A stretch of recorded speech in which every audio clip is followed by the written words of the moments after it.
I think we're joined by like what, three or four new commissioners tonight. That should be pretty exciting.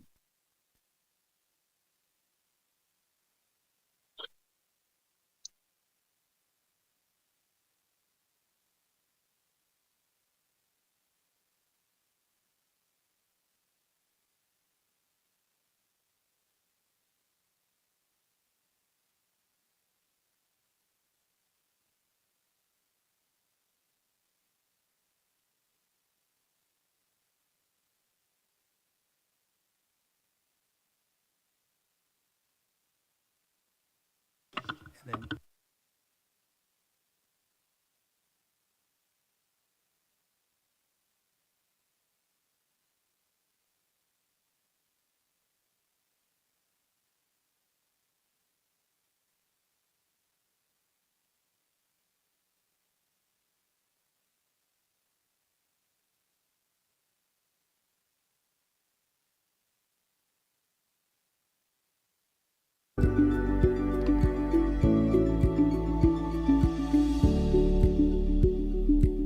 Recording in progress.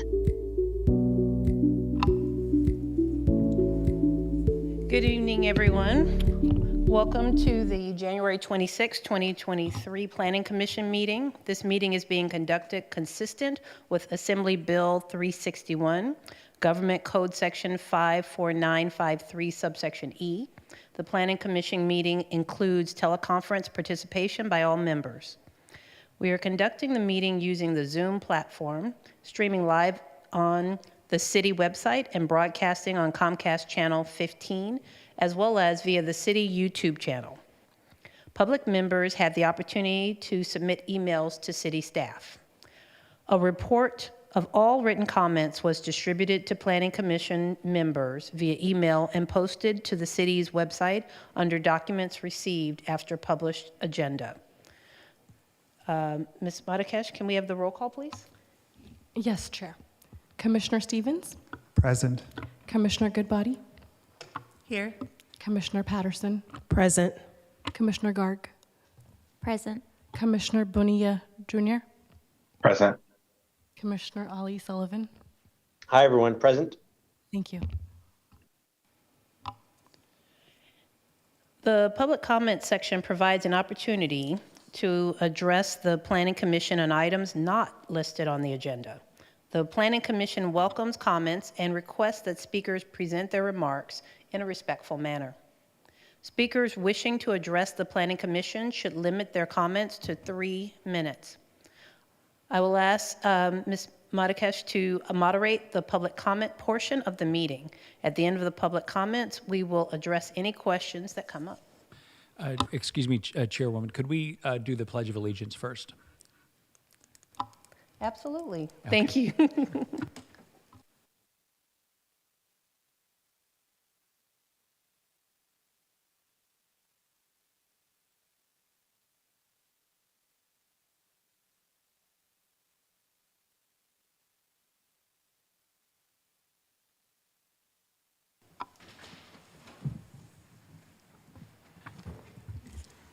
Thank you, And Chair Lowe. real quick, before we get too far into the agenda, I wanted to add something on there if I could. I wanted to, for members of the public and for the rest of the Planning Commission, I wanted to introduce 3 new planning commissioners that are joining us for the first time this evening. We have Commissioner Artie Garg. We also have Commissioner Anika Patterson and Commissioner Carla Goodbody. And I will first start over, and if anyone would like to say anything about themselves, you can start with maybe Carla, if you had anything that you would like to say. Thank you, Jeremy, and thank you, fellow commissioners, for your warm welcome. I want to first of all thank Mayor Salinas and members of the council for your vote of confidence in appointing me to the Planning Commission. I've been a resident of Hayward for 14 years. I raised my twin daughters here, and my background is in public policy. I am looking forward to working collaboratively with staff and commissioners and members of the council to move our city forward. Thank you. Good evening. Thank you to staff and to my fellow commissioners. And also, I'm just very excited to be here. My name is Anika Patterson. I want to thank the mayor and the city council also for this appointment. I previously served as chair of the Hayward Library Commission and was also a member of the Keep Hayward Clean and Green Task Force. And I'm excited to be taking on this role. And my background is in education, working with the Alameda County Office of Education, and I've lived in Hayward for 15 years. Thank you. Hello, everyone. I would also like to thank both the staff and my fellow commissioners and also Mayor Salinas and the City Council for the opportunity, for welcoming me to the commission and the opportunity to serve in this new capacity. I've been in Hayward I moved here a little less than 10 years ago, but this is my 10th year in the city and my third appointment with the city. At first, I previously have served on the Keep Hayward Clean and Green Task Force, and most recently on the Community Services Commission. So I'm really looking forward to serve the city in a new and different way, but in a way that has maybe a common thread through some of my past appointments. Outside of my service to the city, I spend my day in the technology sector and also have a previous background in the federal government, and run a nonprofit to get more people with science and engineering backgrounds into local government. Welcome to all of you. Very glad to have you. We do need to have election of officers before the public comments. So can someone give us a little guidance on that, how that's going to work? If you would like, we could also postpone that item until the end of the agenda, if you'd like. It's up to the chair and the rest of the commission on how they'd like to proceed. Any comments on that? Commissioner Lowe, why don't we go ahead and proceed with it right now? That would be my suggestion. Okay, that's fine with me. Okay, so the election of officers, you want to keep it where it is currently? Okay. So I will let City Attorney Michael Vihili, if you have any additional questions, but typically the election of officers is a one-year appointment, and I say one-year responsibility, not an appointment, but an official responsibility. The way that the selection process goes is that first we will accept nominations for the chair role. Requires a first and a second, and if a majority of the commission votes to support that, and if the commissioner who is being nominated accepts that nomination, then there will be a vote. If not, we will continue on to other nominations until we receive a quorum of the commission. Following the appointment of the chair, we will then proceed to work and take nominations for the vice chair, and then followed by the secretary.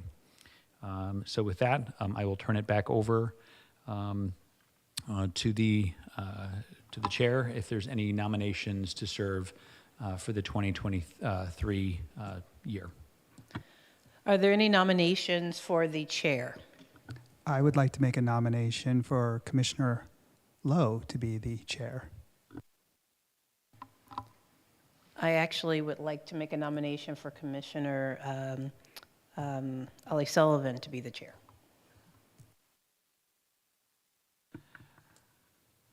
Okay, let's first start. I think the first nomination, Commissioner Lowe. I guess the first question is do you accept that nomination? Not at this time, no. Thank you. Okay. Commissioner Ali Sullivan. Thank you, Commissioner Lowe. I appreciate that. I will respectfully accept the nomination. I'll second the nomination. And do we do a roll call vote? Yes. Okay. So beginning with a roll call vote, Commissioner Stevens, Aye. Commissioner Goodbody, Aye. Commissioner Lowe, Aye. Commissioner Patterson, Aye. Commissioner Garg, Aye. Commissioner Bonilla, Yes. and Commissioner Ali Sullivan. I suppose I should vote for myself, so aye. Thank you. Do we have any nominations for vice chair? Commissioner Lowe, I nominate you for vice chair. I'll second that. Any other nominations? And I do accept. Can we have a roll call vote, please? Commissioner Stevens, Aye. Commissioner Goodbody, Aye. Commissioner Lowe, Aye. Commissioner Patterson, Aye. Commissioner Garg, Aye. Commissioner Bonilla. Yes. Thank you. And Chair Ollie Sullivan. Happily, yes. Thank you. Great. Do we have any nominations for secretary?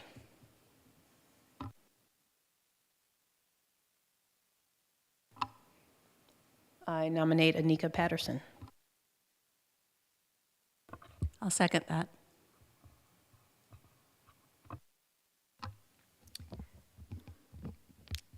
Okay, roll call vote. Commissioners. I was going to ask if first of all, if there's any other nominations. And then second of all, do you accept? Commissioner Lowe, if I may, I know my two colleagues who have seniority over myself have served in leadership positions. However, I would respectfully nominate Commissioner Bonilla for secretary.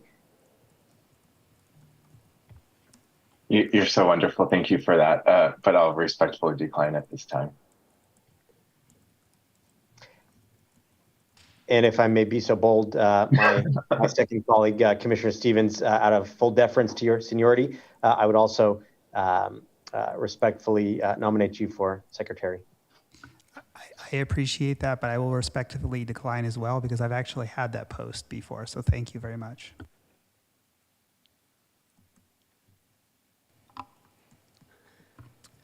There being no other nominations, I'll accept.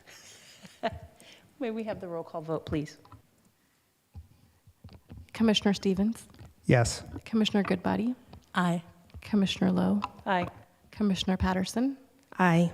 Commissioner Garg, Aye. Commissioner Bonilla, Yes. Chair Ollie Sullivan. Yes. Thank you. Thank you, everyone, for that process. I thought it went very smoothly. And we now will move on to public comments. Ms. Marrakesh?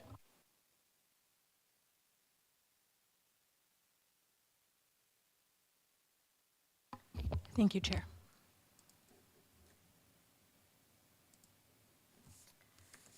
Community members wishing to join the meeting via Zoom can follow the information on the first page of the agenda, which is also displayed on the screen right now.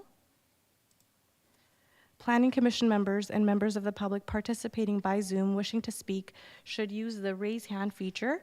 Members participating via teleconference wishing to speak should dial *9. In-person community members wishing to speak can scan the QR code located in the back of the room and complete the online speaker card. The chair will announce speakers in the order the online cards are submitted. Thank you. Do we have any public comments at this time?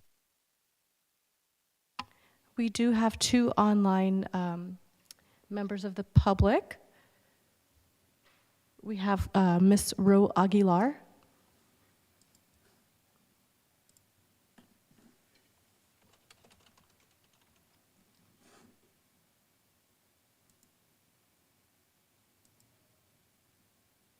Hello? Hello? We can hear you. Okay. Good evening, members of the Planning Commission. I want to congratulate the new members, three new members of the Planning Commission. And it occurs to me that they are starting at a meeting that is a very difficult meeting, because this is the meeting where the Planning Commission is going to adopt the housing element. And I have a question. Has there been any discussion as to whether the new members are, with all due respect to them, I don't know what the word would be, but ready to approve a housing element that we've been discussing for 2 years. I don't even know what's in the whole housing element, and I've been following it for the last 2 to 3 years. So how does that work? Has there been any discussion about that issue? Thank you. Thank you. And if we can keep our comments at this point to items not listed on the agenda, please. Okay, next comment, please.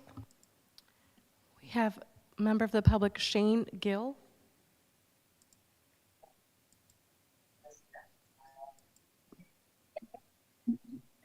Hello? We hear you. Hi. Hi. My name is Shane Gill. I'm representing my company, Manifest California, which is a commercial cannabis distributor here in the city of Hayward. I'm just calling in to show my support for the cannabis company being approved today. I believe it's Jubilife, and Mr. Doug Cholpek. I would be his neighbor. I'm in unit number 3. He's in unit number 5. I look forward to meeting Doug in person and helping him get up and going. We feel like in this city, we should all kind of stick together, and we have similar needs in terms of security, community outreach, and education. So I'm just kind of here just to kind of support that initiative. And I look forward to speaking with y'all and opening this year, and for bringing some good vibes to the city. Thank you. Thank you. Are there any other public comments? I don't see any other public comments. Thank you. So we're going to move on to the action items. We have 2 items on the agenda tonight. There has been a request that we move item number 2 to hear that first. And I want to hear from my fellow planning commissioners as to whether or not there's any objection to that.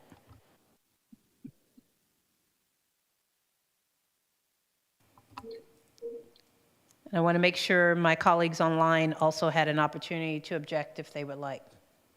I just have a quick question, Chair. Go ahead.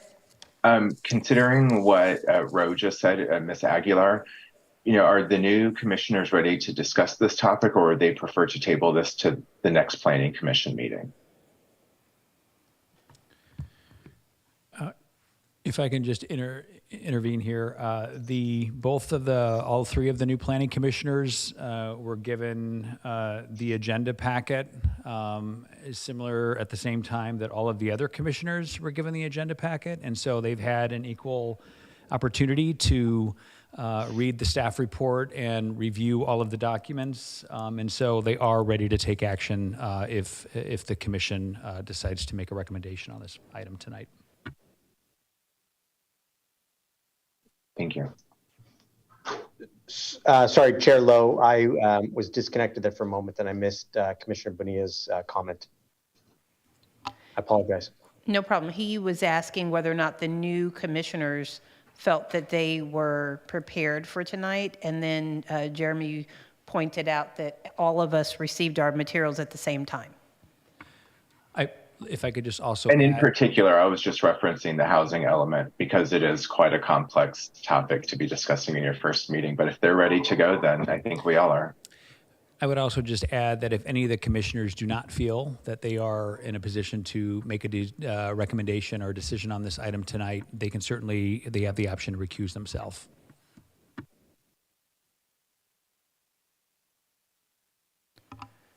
Any other comments about we're just talking about the topic of whether or not to move agenda item number 2 to number 1 and number 1 to number 2?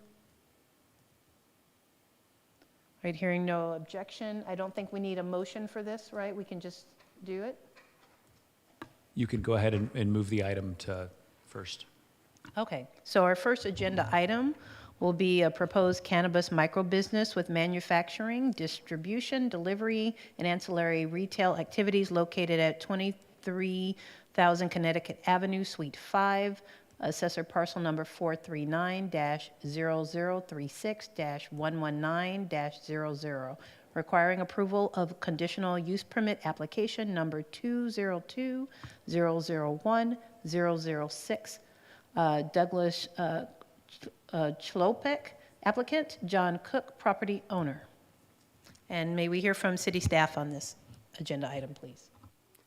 Thank you, Chair, or Vice Chair now. Good evening, Commissioners. For those of you that haven't met me, I'm Elizabeth Blanton, Senior Planner. For this item, we'll be reviewing a conditional use permit to allow a cannabis microbusiness for Juvalife Always On Time Consulting with proposed manufacturing, distribution, and delivery activities. In accordance with the Hayward Municipal Code, the applicant would also be permitted to conduct ancillary storefront retail limited to the sale of products that they produce on site. This is Juvalife's second cannabis microbusiness location in Hayward. Their first microbusiness, which was called Precision Apothecary, was approved by the Planning Commission back in October 2020, but is not yet operational. The proposed project is located at the corner of Connecticut Street and Macomb Avenue, as indicated by the red star on this map. And as you can see, the project site is in the middle of the industrial area, north of Depot Road and just west of the rail line. Zooming in a bit, the proposed business would be housed in Suite 5 of 23000 Connecticut Street, which is a tenant space that is just over 1,600 square feet and indicated by the red dotted outline on this aerial image. The general plan land use designation of the site is industrial corridor, and the zoning district is general industrial. Cannabis microbusinesses, such as this one, are allowed in the general industrial zoning district with the approval of a conditional use permit, which is the subject of tonight's hearing. The existing building is one story and has adjacent surface parking lots on either side of it. Here we're looking at the northern facade of the building along Macomb Avenue, which is where the proposed tenant space is located. No changes are proposed to the exterior of the building other than some new security cameras and an enhanced security gate, which I'll highlight in a few slides. The area immediately surrounding the project site features similar 1- and 2-story buildings that house a range of different industrial and office uses, including warehousing, contractors, and other permitted cannabis businesses, one of which is actually located immediately next door within the same building. Staff, I'll note here, doesn't have any concern about multiple cannabis businesses located in close proximity to each other, as long as each of them meets the city's requirements and expectations. And in fact, there can actually be security benefits of these businesses being close together, as they have security cameras and on-site security guards, which kind of enhances neighborhood security generally. The plans for this application are included as attachment 4 to this agenda item. Suite 5, where the proposed microbusiness would operate, occupies one of the central tenant spaces, facing both Macomb Avenue and the site's northern parking lot. The parking lot currently has a chain link fence around the property perimeter, but as conditioned, this fencing would be upgraded to wrought iron or another similar material to better secure the site. Part of the reason for this enhanced fencing is that, as I mentioned earlier, there is another approved cannabis business located in the neighboring tenant space within the same building. This neighboring facility, I'll just note quickly, is a distribution and delivery business, and though it was awarded its land use entitlements in 2020 and 2022, it is not yet operational. The proposed floor plan features separate workspaces for the manufacturing, distribution, and delivery components of the business, as well as a general office space, an employee break room, and an entry and security room. As shown, there are secured storage spaces to house cannabis waste within the manufacturing room, as is required by state law, but there will also be additional secure storage areas for cannabis products and materials to provide added protection. The business plan for Always On Time Consulting is included as attachment 5 to this agenda item. As stated in the business plan, Always On Time aims to improve the quality of life of patients enduring debilitating symptoms of serious illness through the use of what they call precision cannabis, which is the right medicine to the right patient at the right doses and at the right time. The facility will manufacture various cannabis goods, such as edibles, soft gel capsules, transdermal patches, oral film stops, inhalers, and suppositories. In addition, they'll distribute cannabis materials and products to other licensed cannabis businesses and deliver cannabis products directly to consumers. Now, as is permitted by the Hayward Municipal Code and state law, the microbusiness would also be allowed to operate a small ancillary retail storefront selling products that they produce on site if they choose to do so in the future.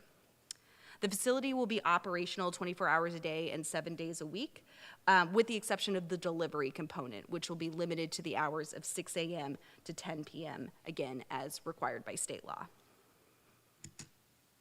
Always on time safety and business or security plan is included as attachment 6. To comply with the city and state's requirements, the microbusiness will have an on-site security guard at all times during business hours. They will also install security cameras inside and outside of the building, as well as a new alarm system and the enhanced security gate that was discussed earlier. Security camera footage will be high definition and made available to the Hayward Police Department when requested.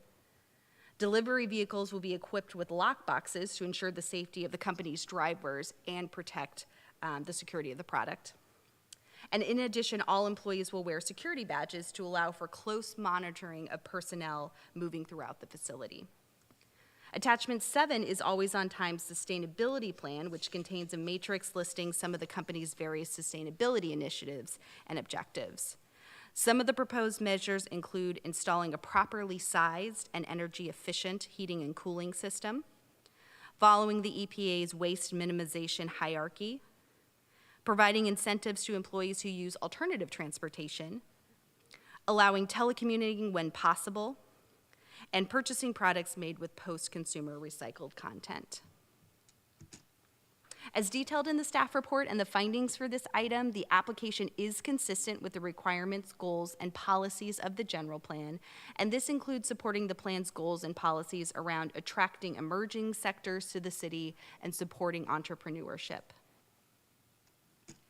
So with that, staff's recommendation this evening is that the Planning Commission approve the conditional use permit for the proposed cannabis microbusiness to allow manufacturing, distribution, delivery, and potential ancillary retail activities based on the required findings and subject to the conditions of approval. This formally concludes my presentation, but I'm happy to answer any questions that the Commission may have. And in addition, the applicant, Doug Chalupek, is joining us remotely and is available for questions as well. Thank you very much for your presentation. I'll open it up for commissioner questions.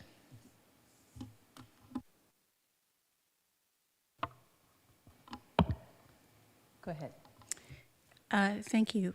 I had a question for the applicant with regards to the business and operations plan on page 29. It mentions that the staff at the ancillary retail service part of the operation will provide supportive services and identify, quote, underlying factors regarding pain management, support groups, and mental health services. And my question was if you could clarify who and how these services will be provided. Can I just, excuse me, Chair, can I just do a quick, just point of order? If we could first ask questions of staff, if there's any questions on the presentation before we open it up to the applicant. I don't know if they would like to give a presentation, but then at that point, then we could ask applicant questions. Okay. So just table it for just a minute, and I'll get right back to you.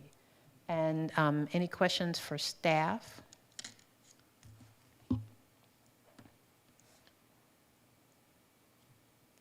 Just give me a second. I'm looking at my questions, see if they're actually for staff or if they're for the applicant too. Give me a second.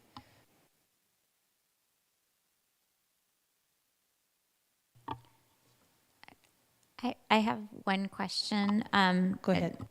That I'm trying to understand. Is this business regulated under the Medical Use Act of cannabis or under sort of non-medical use cannabis? That's a great question. Even though they refer to their customers as patients, and I'll defer to Doug to go into this later when we get to the applicant comments, anybody that is allowed to buy cannabis products in the state of California would be allowed to buy products from this company. So, you know, in the past, you had to have a special medical card to buy products. That would not be a limitation at this facility. That said, their intention is to focus their advertising and their client pool towards people that are maybe using this for medicinal-like purposes.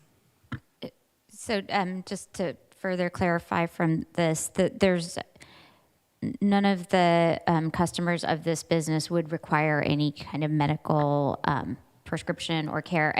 I understand that in general that's true for the use of cannabis, but just trying to understand how this is, as you mentioned, being positioned and specifically with the mention of it being precision and tailored to the individual users, if there was any sort of analysis as to whether there is a kind of, if it's being positioned in a way that could be confused with medical or pharmaceutical regulation in the state. Generally, that's correct. From the city's perspective, I should say, we will not make a distinction or limit the client pool to having medical cards. Anybody that is permitted by the state of California to purchase cannabis would be able to purchase. But I guess I'll defer to the applicant when we get to the applicant question period, and they could go more into their business model. May I ask, would it be possible to ask if the applicant is going to make a presentation, that we hear that now so we can just ask all of our questions all at once? I think there's Commissioner Olive Sullivan had his question up. I think it would probably be appropriate to just go through commissioner questions first of staff, and then we can get into whether or not the applicant would like to make a presentation. And if not, then certainly we can hear from the public. I would refrain from any deliberation until after the applicant has made their comments, until after the public hearing is closed and it goes back to the commission. Okay, the reason I was asking is just because, like, a lot of my questions I think could be answered by both or either. And so I think what's going to happen is I'm going to ask questions, and then I think staff is going to end up having to say, well, we'll defer to later for that. But if that's the way you want to do it, that's fine with me. Go ahead. That would be preferred, just as protocols, just to go through the questions of staff. And then when we open up the public hearing, if you have specific questions of the applicant after they've made a presentation, they certainly can respond at the point when you give them the opportunity to speak. And Vice Chair, if there's any further clarification that's needed from staff at that point, I'm happy to jump back in. Great. Thank you. Commissioner Ollie Sullivan? Yeah, Commissioner Lowe, thank you very much. I'm happy to let the applicant speak and then just combine my questions at that point. I think it'd be helpful to hear from the applicant if he has an official presentation. If not, then we can go into substantive comments at that point. Okay, and I apologize for not calling on you sooner. I can't tell who's raised their hand online, so forgive me for that. So I guess I'll save my comments or my questions for later as well. So at this point, we will open up for a public comment. Commissioner Lowe, if I may, should we have any presentation from the applicant or comment from the applicant before we have our questions? Okay, but I thought Jeremy just said that he wanted me to open up for public comment first and then have the applicant speak as part of public comment. That's what I took it as. Actually, the applicant is usually given the opportunity to make a presentation. If they decline because they don't have one, then at that point we can open up the public hearing and let other members of the public speak. Okay, see, that's why I remembered us doing, but then I thought you were saying to do it a different way. Oh, so that's why I was confused. Okay, go ahead. The applicant can go ahead and make their presentation if they have one. Copy. Thank you, planning commissioners. Are you all able to hear me? I'm chiming in remote. Okay, great. I did not formally put together a packet. Just as background, I've commercially ran cannabis businesses in the state of California for over 13 years. I am permit holder number 1 in the state of California out of Berkeley for manufacturing and researching cannabis. I've owned 2 of the dispensaries in the city of San Jose. I currently run a Juba Life, is another publicly traded company. We trade in 3 continents, including here in the United States under the CSE. We have about 9 cannabis companies under our vertical operation and blanket, which is very heavily focused into the medical and pharmaceutical research, where we have the former director of Bristol Myers Squibb on their 10-year tenure for their oncology and inflammation research. That sits as our vice president of inflammatory research. So this particular entitlement. It is really just a very simple, very straightforward. It's a small manufacturing, it's a small retail, it's a small delivery, and it's a small distribution. This is really no frills, no thrills. This is nothing super exciting in the comparative reality of the operations that we have. This is very black and white, very cookie cutter. A little bit of clarity as to this specific entity, as to the Precision Apothecary micro business, which is on the corner of Clogger and Enterprise. That facility is specifically where we were doing, and it had intended to do all of the transdermal capsule true medical manufacturing, because that facility had a 5,000 square foot class 5 manufacturing clean room at a cost of almost $5 million. This facility, which is its micro business and its entitlement, is separate from that particular facility. However, some of the uses have kind of been somewhat commingled through part of the presentation as it's presented. So for clarity and transparency out of this particular location, this is not intended at this location. It's 1,600 square feet. It's physically impossible to do any of the type of manufacturing at any sort of substance scale for any true medical, and this is not it's just not appropriate at this type of facility. The transdermal, or the small molecule, we have through Juva, 2 patented molecules are making their way through. We're in vivo animal modeling state. So we are very deep in that medical side. So any of that I'm happy to discuss. That's slightly separate from this particular entitlement that we're speaking about today, which is really a very kind of straightforward manufacturing, distribution, delivery business. Myself, my entities, we have a very heavy medical focus. This is not a medical facility. This is not required nor limited to medical use only. Our staff and our operations have done this for longer than almost anybody else in the state of California and are deeply entrenched and have call centers that work with mental health. We currently have a WCIRB approved research registry, which is one of the largest longitudinal registries in the United States. This is under my Juva corporate umbrella. It's operated out of another city, not in Hayward. We have physicians all over the United States with hundreds and hundreds of patients that are actively enrolled.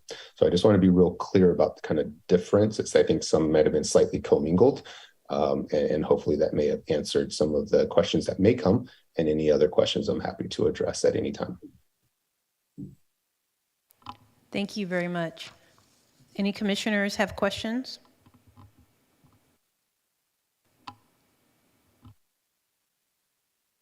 I can't see if anybody does that online. Commissioner Ali Sullivan, or Chair Ali Sullivan, is raising his hand. All right, Chair. Thank you very much, Commissioner Lowe. A couple quick questions here. And again, appreciate the applicant coming and speaking to us virtually.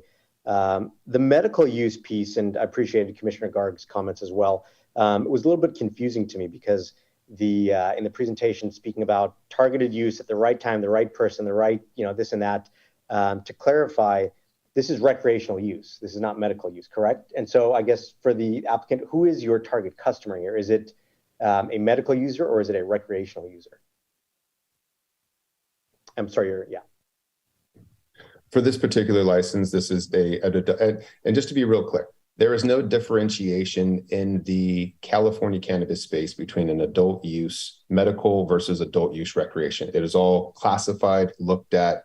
It is all the exact same under the eyes of the state. The only difference is medical use has a reduced taxation and has a few other potentials. They have some higher limits that they can acquire, and it has some reduced taxes they pay. Other than that, there is zero difference in the state of California. That's it. So in terms of Juva life, not always on time for this particular entity, always on times for this particular entitlement will not be heavily medically focused in terms of the capsules and transdermal manufacturing and manufacturing those type of products as presented in part of the plan. The manufacturing would be limited to any kind of non-volatile, non-solvent driven, non-closed loop type system, such as rosin or extraction, direct delivery to consumer, and small distribution to facilitate the operation of the facility itself. There's cross in my staff. Apologies, I'm not as versed in this universe as you are. Is there a reason then that it's being positioned as so the medical piece of this is so forwardly positioned if that's not indeed the case of the user? The medical piece is heavily positioned when this was at its original facility, which this was 2 licenses, 2 different buildings, somewhat commingled together, which was the Precision Apothecary Always On Time facility. It's since been moved and relocated. Always On Time is not owned by Juva Life. I think there's a little bit of commingling as part of how the report was presented, but it's a separate company. I own all of the companies. It is a separate company. So I'm just trying to be clear on that. Yeah, it's actually, unfortunately, it's not clear with 3 different corporate entities. It's quite confusing. Question on the hours of operation. I note that it specified 24/7, and this is for the applicant as much as it is for staff. I don't believe any of the previous applications that we've approved have allowed for 24/7 operations. Jeremy, please correct me if I'm wrong here, but I'm curious what that 24/7 operations would look like, and or how that would be allowed. This is not a 24/7 operation, just for clarity. Okay. For city staff, can we clarify that? I'll jump in here. Doug, just to clarify, we're quoting directly from your business plan. So if there need to be amendments to the business plan, that's something that you can collaborate with staff on. There are some other similar cannabis facilities that do operate 24/7. It doesn't mean that there's going to be, say, retail-facing operations during those hours, but there might be cultivation activities, manufacturing activities that are happening around the clock. That is something that we've approved in Hayward, similar to other manufacturing, other industrial facilities that operate on shifts, 24 hours a day. This wouldn't be any different than that, but it wouldn't have an outward-facing retail presence other than during the hours that are allowed by state law. Okay.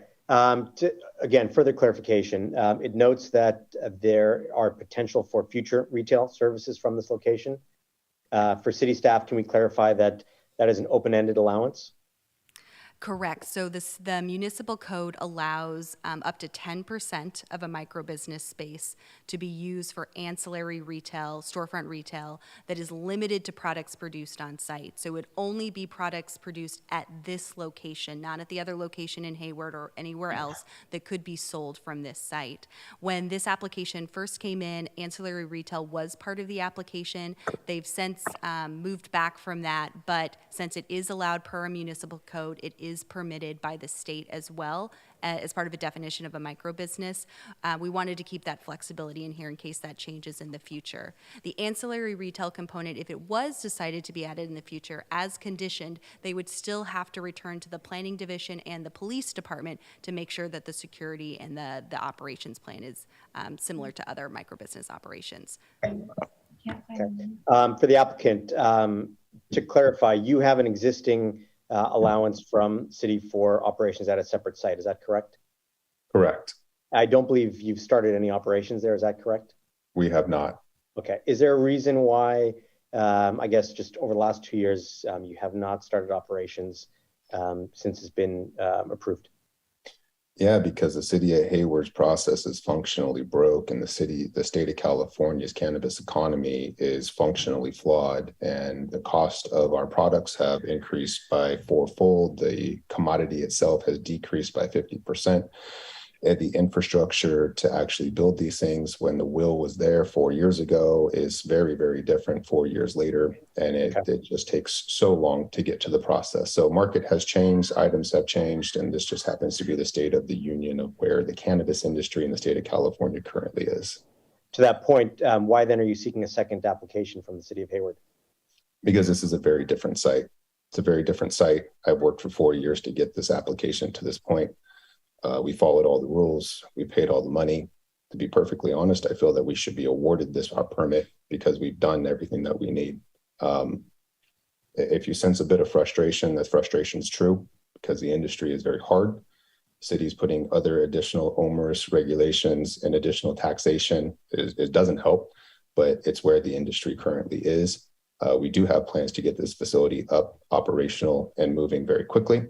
But this is this is a 1,600 square foot facility versus a 35,000 square foot facility. I've got $2 million invested in the other facility, and we barely are able to get ready to start construction. So it's just a very different facility.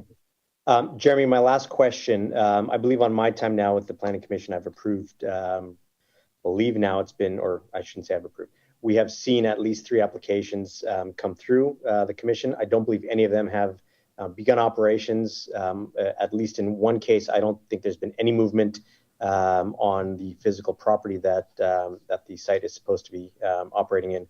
Can you give me a sense, Jeremy, what basically what's going on in the space? Why is nothing moving from a city standpoint, or why am I not seeing any development of any of these properties?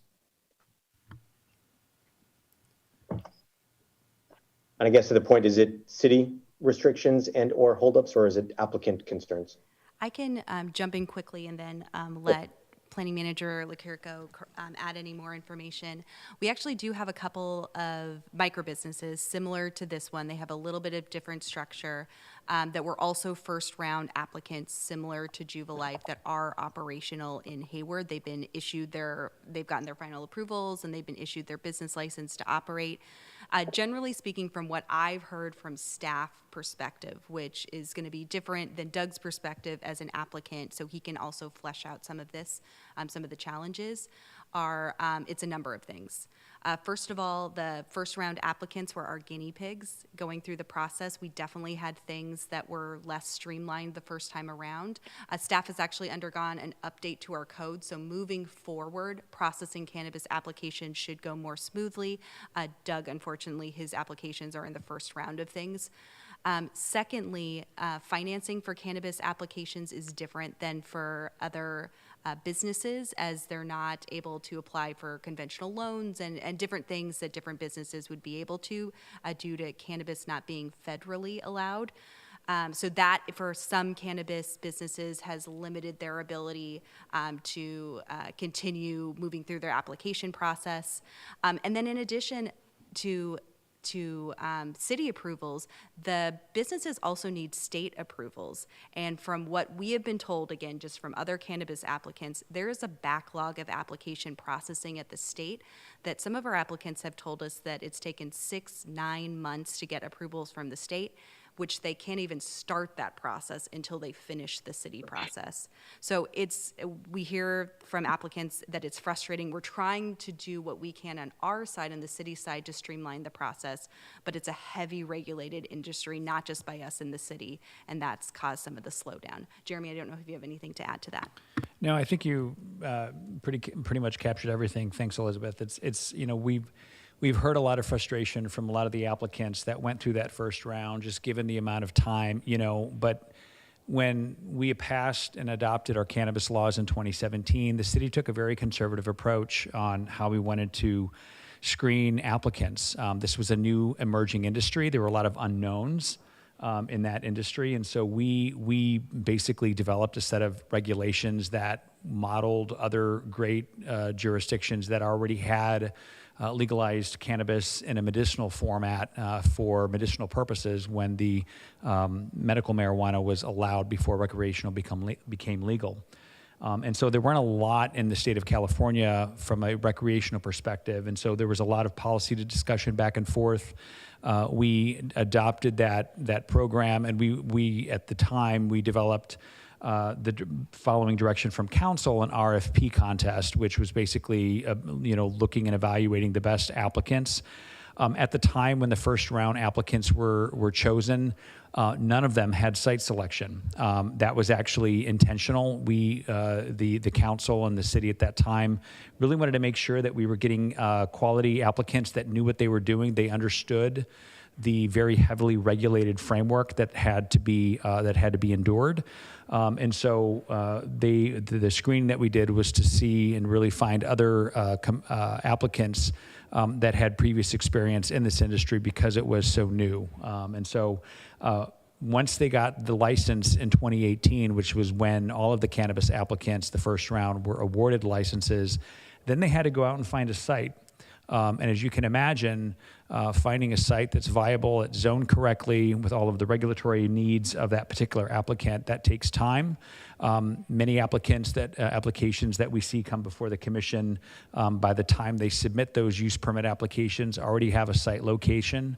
And so for cannabis, as Elizabeth pointed out, because it is so heavily regulated and because the process that we originally envisioned was different, it did, by its nature, add additional time. Since that, we have gone back. We've had conversations with applicants, whether they've been awarded cannabis application licenses or prospective applicants that have expressed interest in coming to Hayward. We've had conversations with other jurisdictions to find out what's worked, what hasn't. We've brought a consultant on board to streamline our process. And so, as Elizabeth pointed out, moving forward, I think our local process is going to go a lot quicker. In fact, next week we're going to be releasing our next pre-screening eligibility for applicants that would like to operate cannabis in Hayward. And there's a pre-screening process that everyone would be subject to. But to Elizabeth's point, that doesn't change the shifting regulatory environment from the state. And they have made several regulatory changes over the years that have impacted applicants. And so I think, it's not one single thing. I think it's kind of a culmination of things that have really prevented a lot of these initial startups that expressed interest back in 2017. Some of them, like Doug had pointed out, are still going through that process. They have every intent and interest in opening up in the city, but it's become more challenging. I think there's a lot more competition out there today, and so there's other things that are outside of the city's control that we don't really have that much influence on. And so I don't know if that answers your question, but just trying to give you a very long story, trying to make it consolidated to kind of give some perspective.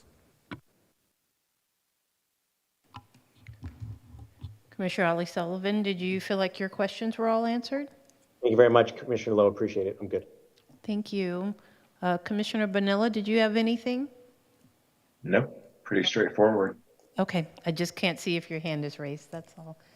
Any other commissioners have any comments or questions? Commissioner Goodbody? Thank you, Commissioner Lowe. So I wanted to just go back to the applicant then and ask my question about the paragraph that in your business and operations plan on page 29.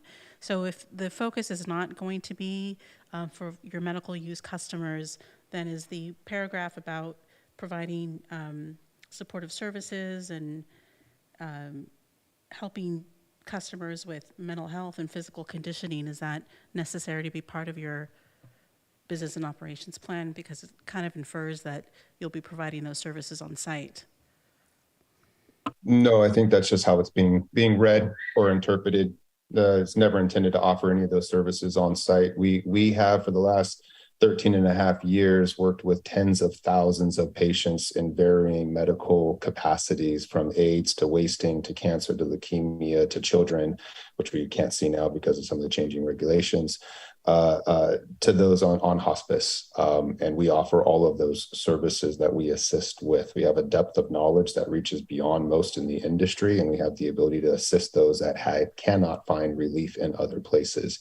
So that is mentioned in the plan because that has never changed, hasn't changed for the last 13 years, which is why I opened permit number 1 in the state of California for manufacturing and research in cannabis back in 2016. So it is still part of our plan. It will still be part of our plan, but it is not a service that we offer. We're not counselors. We do not have on-site mental health nor physicians to go and assist someone in person. But we have a depth of knowledge through our staff, and it is a service that we offer as an ancillary service to consult and offer best product and recommendations to those who need it. Thank you. Thank you very much. Commissioner Patterson? Thank you. I just want to appreciate staff for the report that you provided, and also appreciate the applicant for being here and for making your presentation. And my questions really aren't about the merit of your business so much as the impact that it might have on the other occupants of specifically this facility, and then also potentially the neighborhood. And so I did read in the report that there are 10 suites in the building, and we've heard from one of the other occupants, but don't know how this may impact the remaining 8. So I just wanted to know if you've put any thought into that, or if staff has heard from anyone else about how something with this level of security and the gates and the potential for parking issues and things like that may impact others. I can start quickly, and then Doug, I'll turn it over to you. Staff has noticed, not only for this project, but also for the neighboring cannabis project next door, has noticed all the neighbors in this facility multiple times for both projects, and the only person I've heard from is the neighboring cannabis business, who, as he said earlier tonight, is in support. So from staff's perspective, we have not heard any concerns about another cannabis business operating at this location. And then in terms of parking, per our industrial code, as long as you're not increasing the square footage of a building, like if we're building an addition or something to that effect, additional parking might be required, but it's not required in this case because they're staying within the existing footprint. But Doug, I don't know if you have anything to add about if you've talked to any of the other tenants within this space other than Shane. You know what? You hit the nail right on the head. All the other tenants know what's happening here. No one has expressed any interest. There is no need to reach out to any other tenants. For that matter, the 100 illegal marijuana grows that are impacting our cannabis industry and the city of Hayward that are in that industrial corridor, that's actually the problem that should be focused on, not the guys trying to do it right, to be perfectly honest. So as a follow-up question, just regarding the parking, just because there are going to be secure delivery vehicles, it said in the plan. So I'm just wondering where those will be. It said that they will not, I believe they won't be stationed on public right-of-way. And so just looking at the layout, it made me wonder, because that is not a very large facility and there are 10 tenants. And so just wondering how that may work. Sure. Each unit has our allocated parking spaces. Those will be dedicated for our delivery vehicles, specific on site. And when other additional space is needed, that'll be on off-site space until the delivery vehicles are brought back during operational hours. I'll also just add, as an observation, I've been out to the site a few times, actually to do inspections of the cannabis business next door. The parking lot at most has had maybe 1 or 2 cars in it, the times that I've observed, just from a kind of informal perspective. Any other questions from Commissioner Patterson? Okay, Commissioner Gard. Thank you. Thank you to the applicant for answering our questions. I also appreciate your explaining the difference between medicinal use and adult use regulation. I think several of us may not be fully familiar with all of the nuances, especially in the changing environment, both in the state and city, around these regulations. I have a couple questions, though, for you. My first question is related to the sort of ancillary use retail business. My understanding from staff is that you're no longer planning to have an ancillary retail business currently, or when you first launched, assuming that your permit is approved. However, do you have plans to open a retail business in the future right now? Unfortunately, the way that city staff and planning commission structure, or not staff, planning commission, but city council structured your ordinance, it's almost prohibitive for a micro business to actually operate an ancillary retail storefront. You're one of the only cities in the entire country that utilizes the 10% foothold of an improved entitled property, and then enforces each of those people who wants to do an ancillary business to only be able to sell products manufactured, produced on site. It's actually absurd, but it's how you have it. So no, it's actually very, very not feasible at this facility to try and have an ancillary retail storefront with the size of the facility.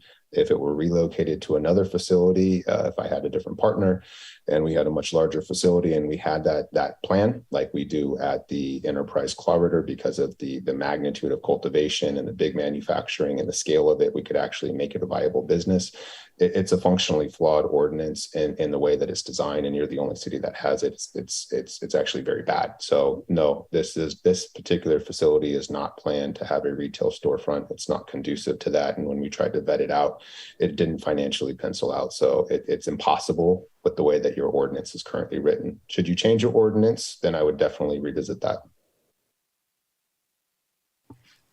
Thank you very much for your answer, and I actually also appreciate sort of the comparison of our local ordinances compared to some of our neighboring cities. My second question was actually along those lines, to get an understanding and also recognizing that staff are implementing ordinances that have been passed by City Council. What is your assessment of some of the processes that they've put in place to expedite future permits? I'm just curious, this current experience has taken a long time to get this permit in front of us, but I'm curious whether you believe some of these improvements to the process would, if you were to submit this permit again, lead to a faster approval process. I really, really like Jeremy, and I really, really like Elizabeth. And they have been a pleasure to work with, and they have had constraints which have been put upon them from City Council and Planning Commission that have tied their hands in some of their abilities to move things as fast forward as possible. The city of Hayward, with slight backgrounds, and some of you are newer, the city of Hayward implemented something on treating cannabis as if this was plutonium or nuclear radiation. At the end of the day, it's a plant, it's approved, it's legal, it's licensed, and it should be treated like no other business. We are treated as if this is, just plutonium and radioactive. So Hayward has been the absolute worst city I've ever worked in, full stop. It has been the hardest city, the worst regulations, the most onerous entitlement process. And most of the things that happen through the entitlement process, at least through phase one, are things that typically happen in the building phase of most cities. I've built a dozen projects. I've raised $50+ million. I've done this for a really long time, including what people call Berkeley being the worst place to try and do. Berkeley rolled out the red carpet and was so nice to work with as the very first person ever doing this in the state of California. Hayward has been functionally flawed from day one. And that's not Jeremy's fault, and that's not Elizabeth's fault. They're just working with the rules that have been passed down to them by groups making decisions that didn't really understand what they were deciding on. So maybe it's changed. I have zero desire to go through this process again. So I couldn't tell you if their new process is better than what their old process was. The old process was atrocious. The new process, I hope it's better. I would venture to say you're probably not going to get very many applicants because there's a lot of other cities with a much easier pathway that doesn't have a 7% taxation, which is just fundamentally flawed in its own right, which is the reason why cities like San Jose and the state has now looking at changing some of their taxation. Most cities are changing or reducing their taxation because it's just a blight on the industry itself, and it's not a windfall for the city. So it really just scares them away, which is part of the reason why you guys approved, I think, 28 or more businesses, and you got 2 or 3 or 4 after 4 years that are in operation. It's a time for self-reflection as a city, to be perfectly honest. Thank you. I don't have any more questions.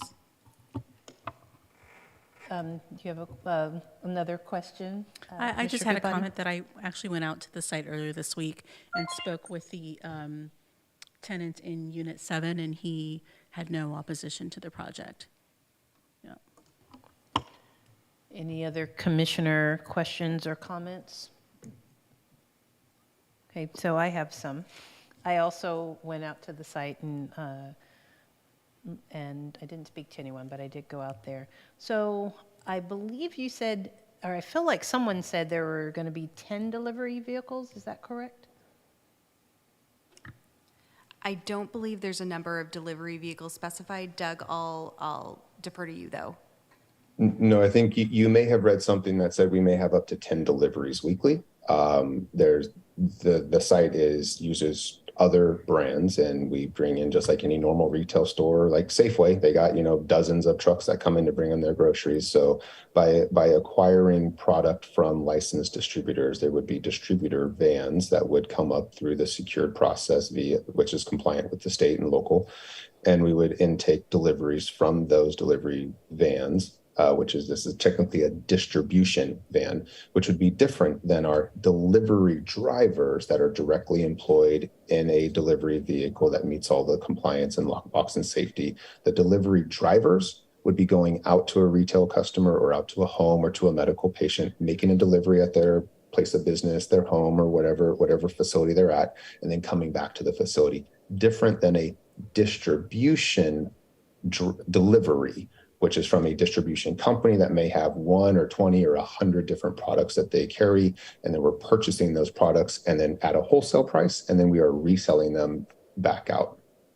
I hope that clarifies the distribution versus delivery, because I understand how that could nuance. Yeah, so even to simplify it even more, what I'm trying to get at is how many vehicles would be connected to your business, and asking staff whether or not a traffic study would be appropriate.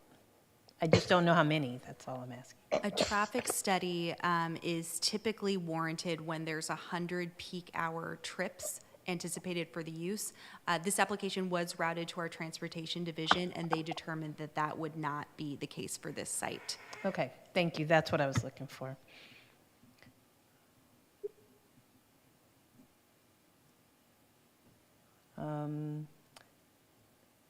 Let's see.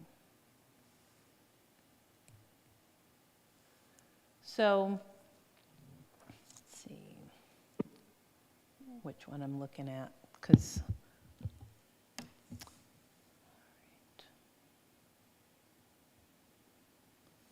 so it says that if a building permit is issued for construction of improvements authorized by the use permit approval, the approval shall be void 2 years after issuance of the building permit or 3 years after approval of the application, whichever is later, unless the construction authorized by the building permit has been substantially completed or substantial sums have been expended in reliance on the conditional use permit approval. So I'm asking staff, what is considered substantial sums? That would be a determination made by the building official. Essentially, the way that our system works is for any use permit, so not just a cannabis use permit, but any use permit in the city that's issued, applicants have 3 years to either apply for a building permit or to get a business license to be operational for this business.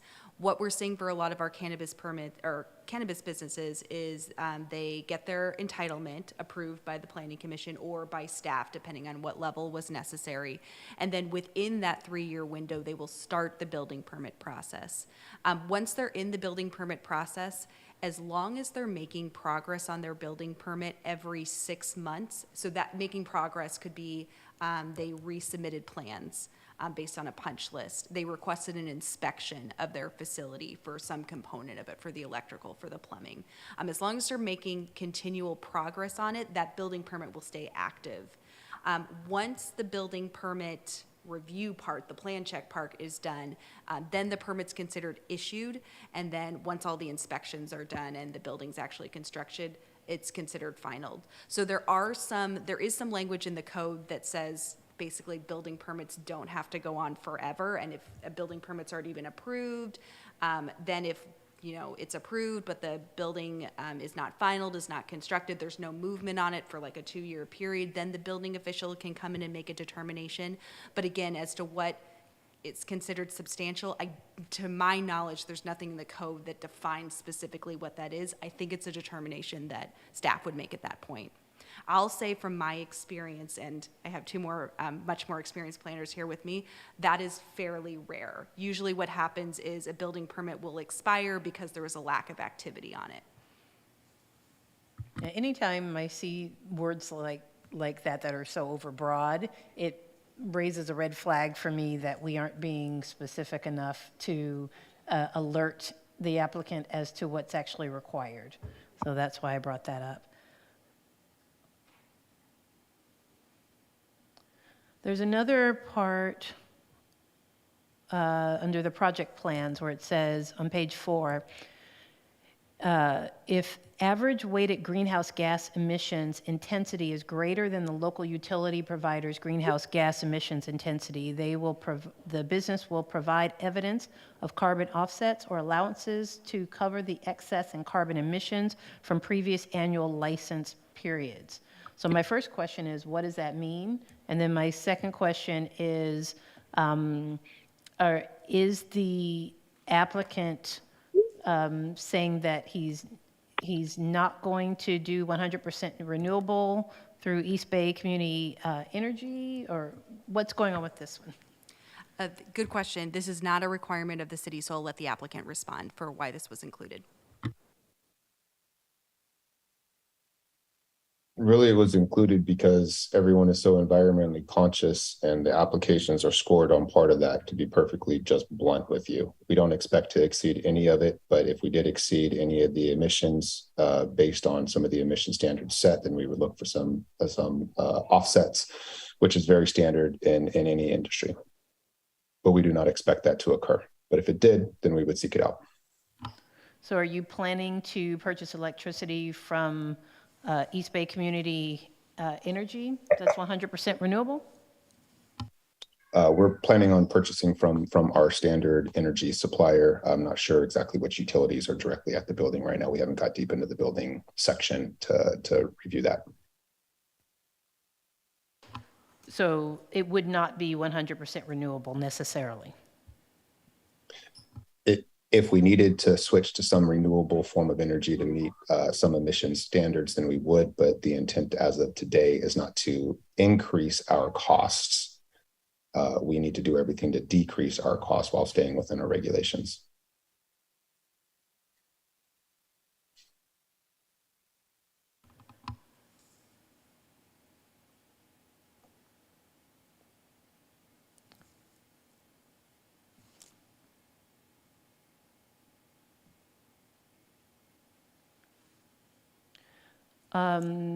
Let's see which page. Page 16 of the project plans. It says that for example, as far as preventing the products from being attractive to children, and it talks about the labels won't show cartoons, characters popular with children, imitation of candy packaging or term candy or candies. Again, just kind of like with the substantial sum, it doesn't sound specific enough for me. It leaves a lot of room. For example, this person could definitely name their products brownies or cookies, or, I mean, it leaves a lot of leeway. And I think that the condition, I would like to see the conditions be much more specific. So I'm wondering from staff if there's any thought of tightening up this language at this point. If I can intervene, are you, Commissioner or Vice Chair Lowe, are you talking about the branding of the products? I'm talking about the branding of the products, the advertisement, however, I would ideally like to see some sort of showing that there's not going to be advertisement where free lanyards are given out at high schools and the names of things won't be attractive to the youth in our community. So I'm just trying to see how are we protecting the youth in our community in that way. I do know that the state, Elizabeth, the applicant can certainly chime in here, but I know the state has limitations on branding. They can't, because they don't want it to be attractive to children. There's also child-proof containers, obviously, that have to be implemented if it's going to be something that's going to be sold. So the state does have some parameters around that related to specific branding. I don't know, Elizabeth, if you or Doug have anything else to add related to that. No, that's correct. This is directly from state legislation that prohibits those things. We've tried in our code and our conditions not to be too duplicative of state law because we always have to defer to state law. So let's say, for example, state law becomes more defined in what they consider to be branding that's aimed towards the youth, or what sort of products would potentially fit into that category. We want to make sure that our conditions can kind of live through that and then still be consistent with what state law says. So yes, that language is very consistent with what state law is now, and the state is the one that regulates that.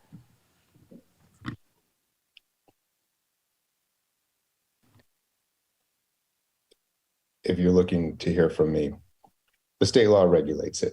Unfortunately, that was, I understand where your intent is coming from, but that was an uninformed intent on that question. There is no ability to do that. You will have your licenses revoked from the state. Any responsible operator doesn't participate in nefarious practices like you allude to. While I understand you're trying to protect the children, no one's trying to sell pot to 17-year-olds and 18-year-olds and 16-year-olds. The state has a very clear delineated line that well-ran responsible operators like myself do. If you looked into my company or any of the other dozens of companies that I have, you would see that. And at the end of the day, it's just not a practice that you do. The hundreds of illegal operators that are pumping out pesticide-ridden pot out of your industrial area that are not being enforced on, that are just rampant, that's what you should be focusing on, because they don't care who they sell to. They'll sell it to your 7-year-old niece because it's going to pay them $20 of tax-free money and it's harming society. That's who this should all be directed towards, not the people like myself running well-ran, responsible operations that run in one of the most regulated industries, and trying to pass additional onerous regulations are part of the problem, to be perfectly honest. So my next question is there, I believe on page 19 of the same document, it says that the business will evaluate itself and analyze itself for hazards. What agency double checks them and regulates that? Our hazardous materials division does regular inspections of cannabis businesses. They also require a chemical inventory for any hazardous materials that are on site, and depending on the level of hazardous materials, additional approvals, use permits may be permitted. So our fire department, specifically our hazardous materials division, regulates that and they inspect that.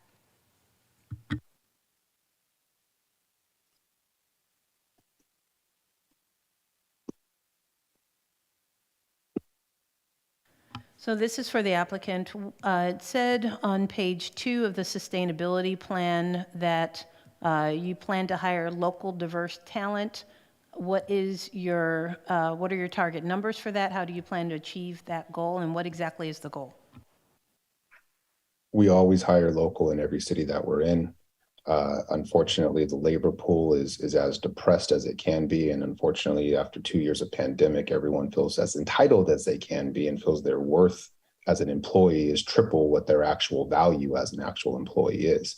So at this point, we're damn near just taking who we can get to work. Ideally, they'll come from the city of Hayward. And we do this in every city that we've ever worked in.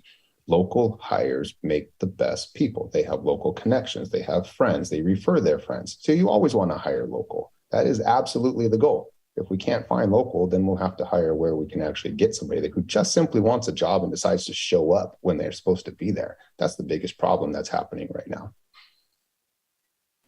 Thank you. Any other commissioners have any questions or comments or questions? I think we're still at the question point. All right.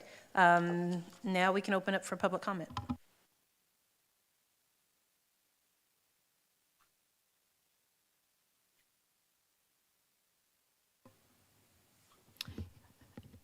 Vice Chair Lowe, I do not see any hands raised among our Zoom attendees. We do not have anyone present in the audience tonight. Thank you very much. So now we'll move on to commissioner comments and a motion if anyone would like to make one.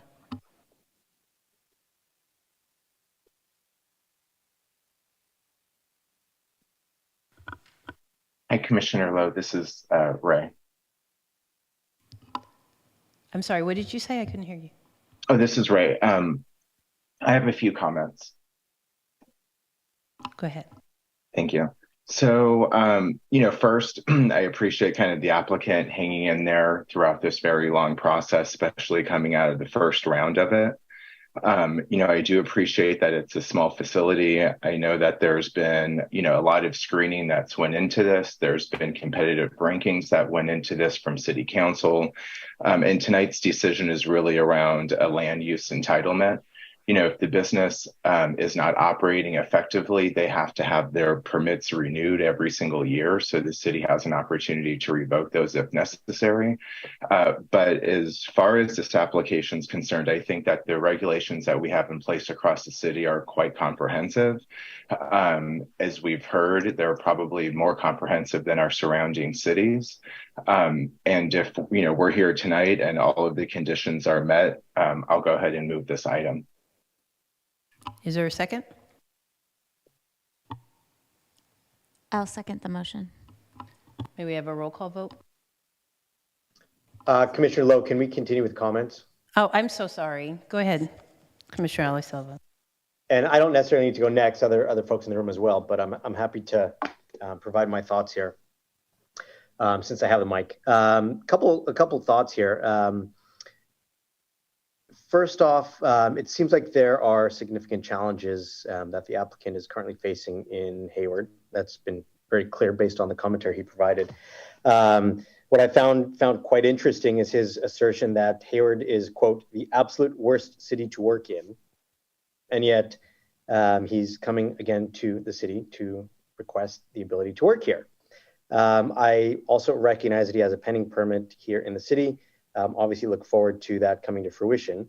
But I have significant questions with regard to the business model, some of the details that we heard tonight, and also really the sincerity of the applicant. I don't think in my estimation I've ever had an applicant, or in my recollection, an applicant so critical or disparaging of the city, and yet still seeking to operate here. I'm not convinced that he actually wants to operate here. I almost wonder if it would be doing him a favor by not providing this. In my estimation, the conditional use permit findings have not been met, and so I'm not in a position to support this project tonight.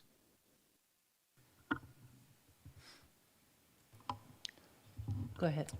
Thank you. So I agree with Commissioner Bonilla. I think this is about as humdrum land use application as can possibly be. But I feel that when I read the actual business plan, and I especially read the introduction associated with that, I feel it's very disingenuous. I feel like I'm reading marketing literature.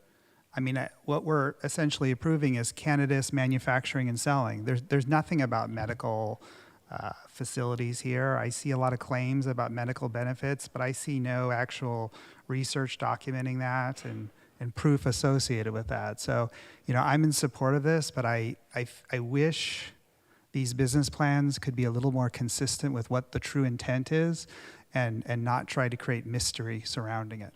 Thank you.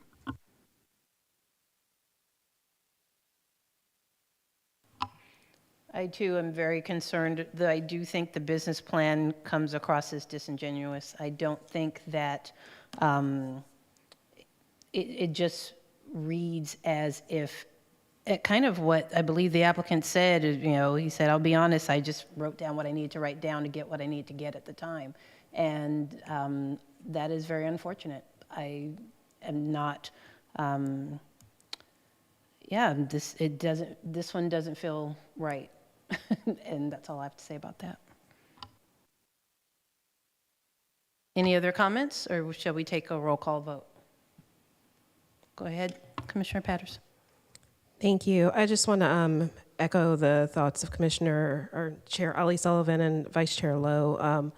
Just the things that were brought up tonight around the business plan and some of the operations, even around whether there would be a retail space and whether it would be medical or not. There's things that just don't seem clear.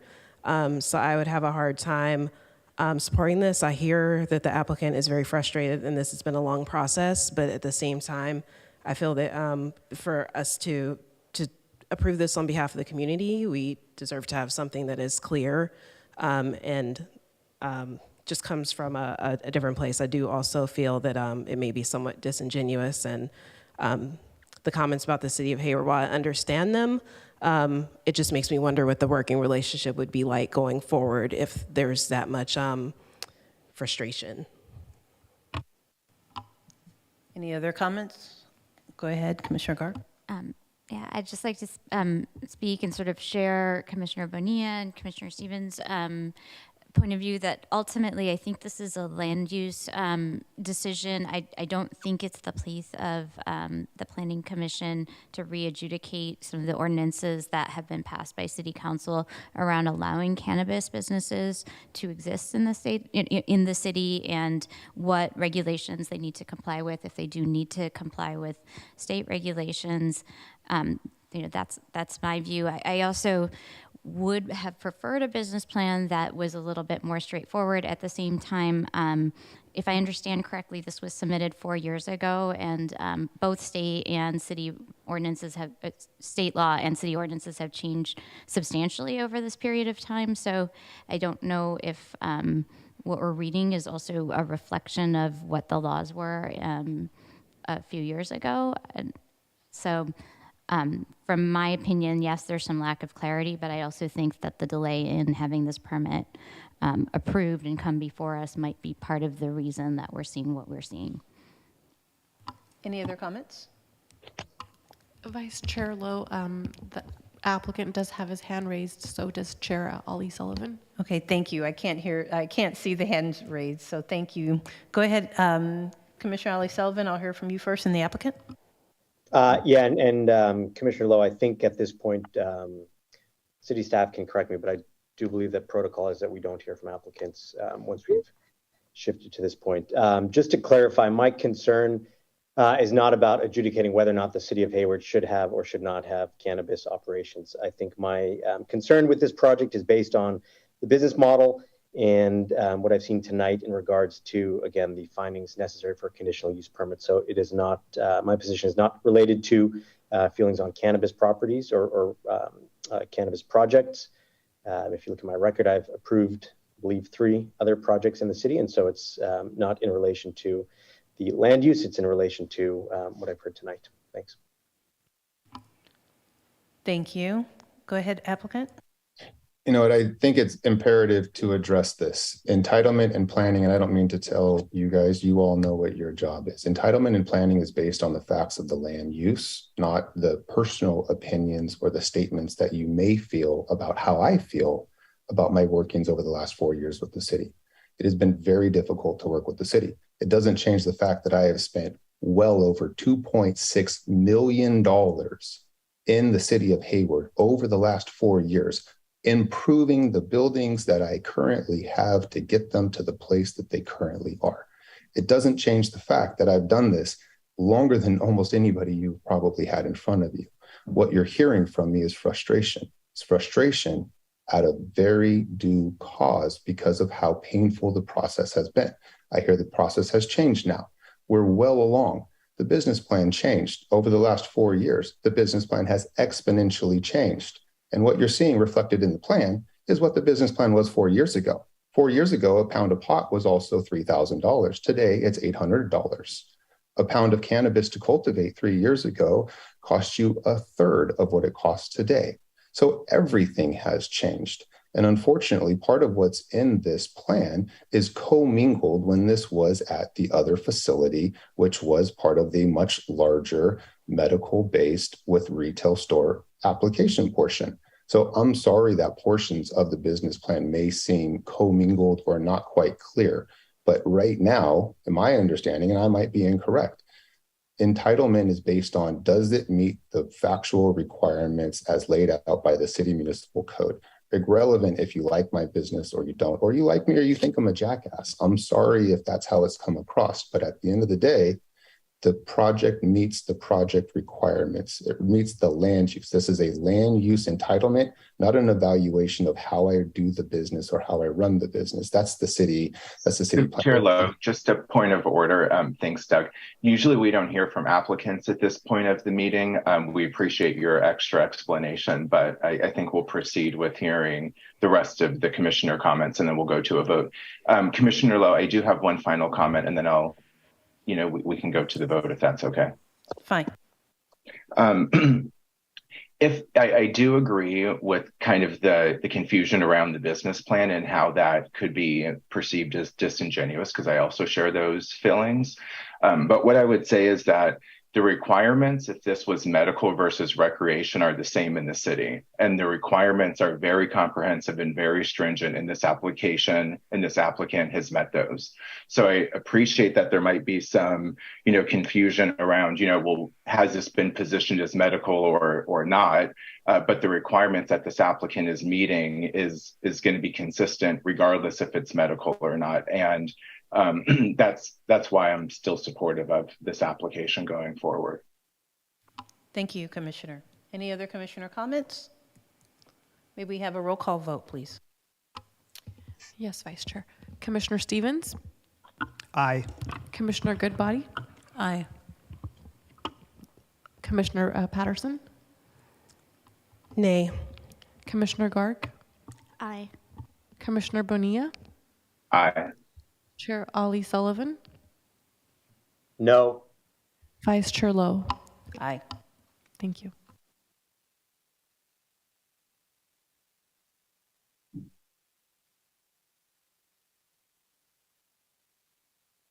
So Commissioner Lowe, that motion passes with what vote? It passes, I believe we had 2 nays. Is that right? Correct. The motion passed with 5 ayes and 2 noes. Thank you very much.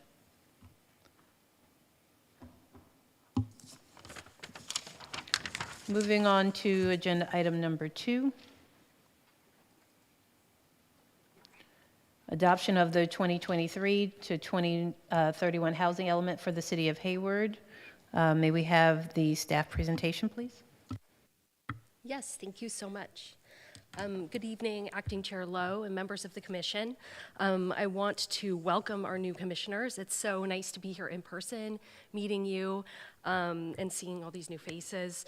I'm also joined, I think, virtually by Jason Montague from Rincon Consultants, if he can do a little shout out. And Rincon has been instrumental in developing a creative, holistic, and compliant draft housing element that's before you tonight. So I'm going to present an overview of the housing element update, and ultimately what I'm going to request you guys do is make a recommendation to the City Council. You don't have to adopt anything. You're really just going to give us your opinion, and that's why I presented a very, very comprehensive staff report to kind of distill what was in the housing element and to give you little pointers, like if you're interested in housing needs, where to look, if you're interested in resources, where to look, to take those deep dives. But as Manager Lakirko, Planning Manager Lakirko pointed out, if you don't feel comfortable, you could recuse yourself. But regardless of decisions, we will ask that you make a recommendation so that this can go to the City Council, which is slated for February 7th. So what is a housing element? It is statutorily required. It's an element of the general plan. It must be updated every 8 years, and it's the only element of the general plan that is reviewed and approved by the State Department of Housing and Community Development, or HCD. I'll refer a lot to HCD throughout this presentation. The cycle is going to run from 2023 and coincides with the Regional Housing Needs Allocation, or RHNA, or HNA, which is the number of housing units at varying levels of affordability that the state requires each jurisdiction to strive to build over the following 8-year cycle. So Hayward's RHNA for this housing element cycle is 4,624 housing units. And those units are split into different income levels as shown on the slide. Income levels are updated annually and they're tied to the area median income, or AMI, for the county. The AMI for a family of 4 in Alameda County is $142,800. Thus, a family of 4 with an annual income of $112,800 is considered low income because they make less than 80% of the AMI. So it's really important that when we're talking about something like low income or very low income housing, you're just basically talking about housing for people who are teachers and work in the retail sector, or like have, or like firefighters, like people that just have everyday jobs really in Alameda County.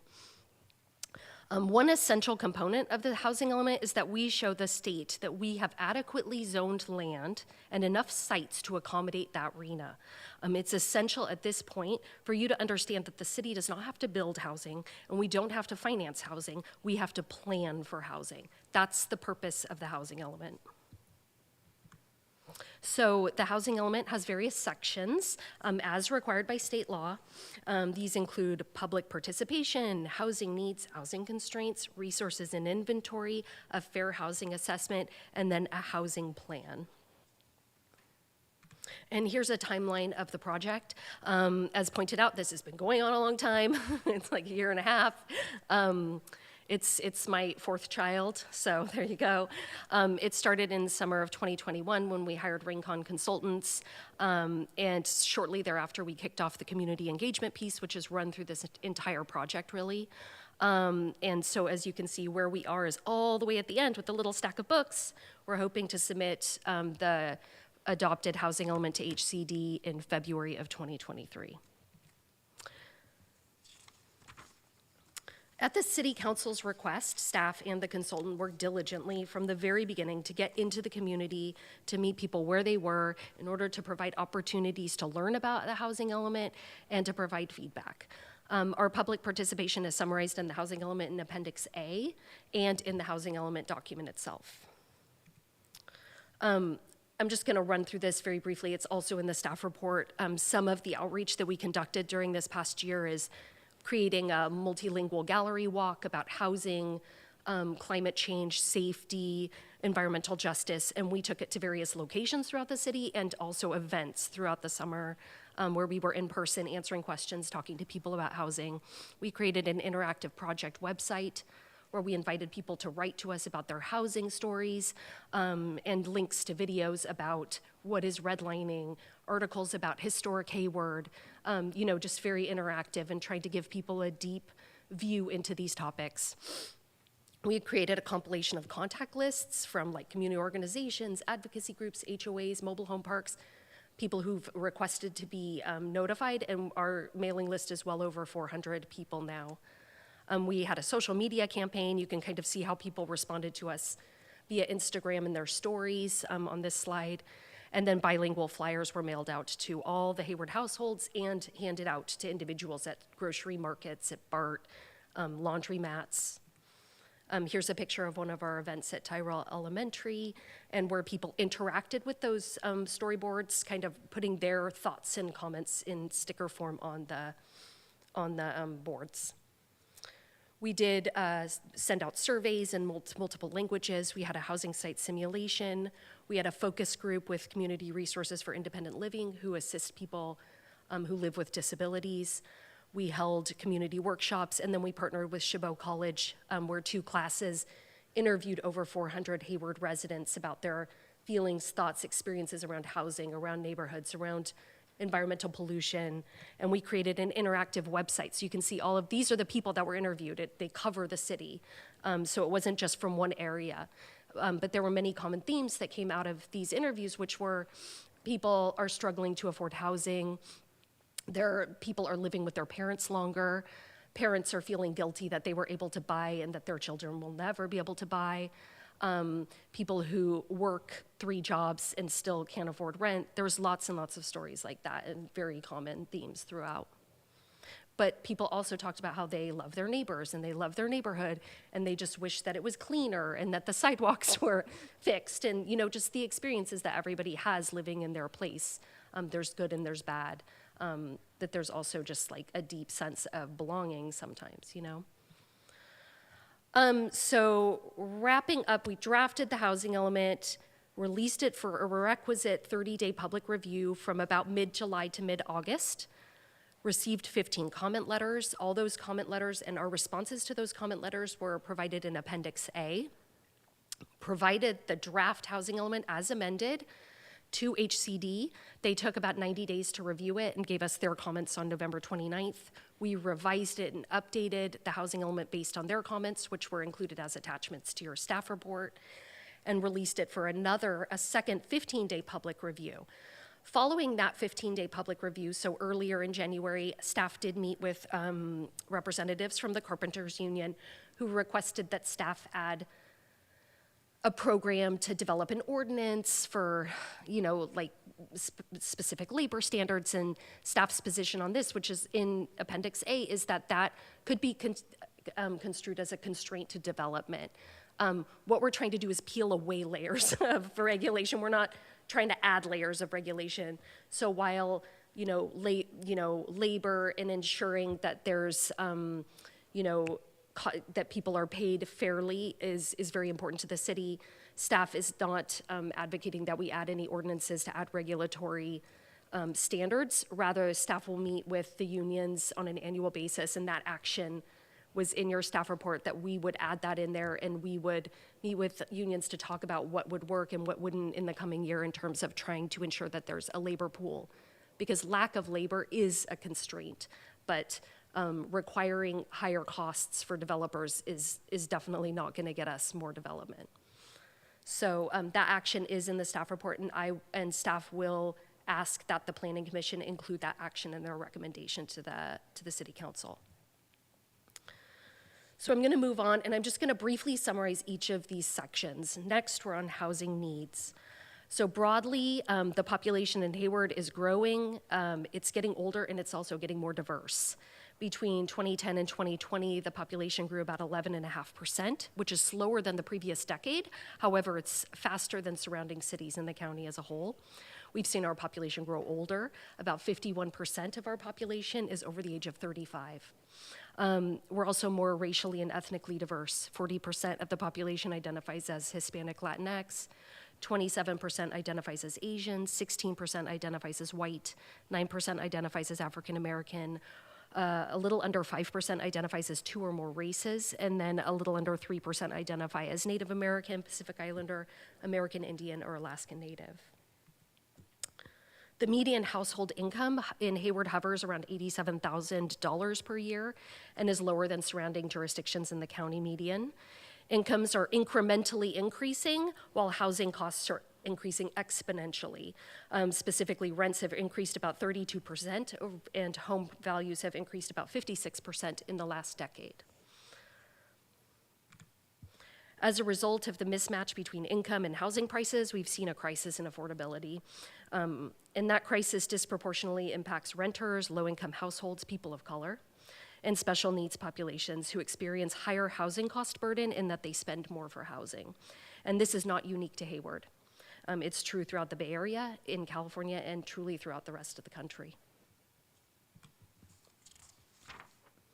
The housing element explores specific special needs populations as required by state law, and these include senior households, female-headed single-family households, large family households, individuals with disabilities, students, those who live in poverty, and individuals experiencing homelessness. They are the households who are the least able to absorb large increases in housing costs, in addition to food, healthcare, childcare, and other basic necessities. One of the reasons for this housing crisis is a lack of housing supply and construction. The majority of housing units in Hayward were built prior to 1999, and development has not kept pace with population growth. There have only been about 5,300 housing units constructed, while the population increased by over 20,000 people in the same time frame. As a result, we're seeing overcrowded conditions, people being priced out of Hayward, and an increase in individuals experiencing homelessness over the past couple of decades. So one of the other sections of the housing element is exploring housing constraints. And what we see is that there are layers of constraints. So there are governmental constraints, market, and environmental. Governmental constraints include things like zoning, permitting processes, building code, CEQA, and sort of some of the, like adding an ordinance around labor, things like that. Those would be considered governmental constraints. There are market constraints. Those are impact fees, construction, the cost of land, labor, materials, and then just the complexities of financing, because you have carrying costs when you're investing all this money and you're building over a year or a year and a half.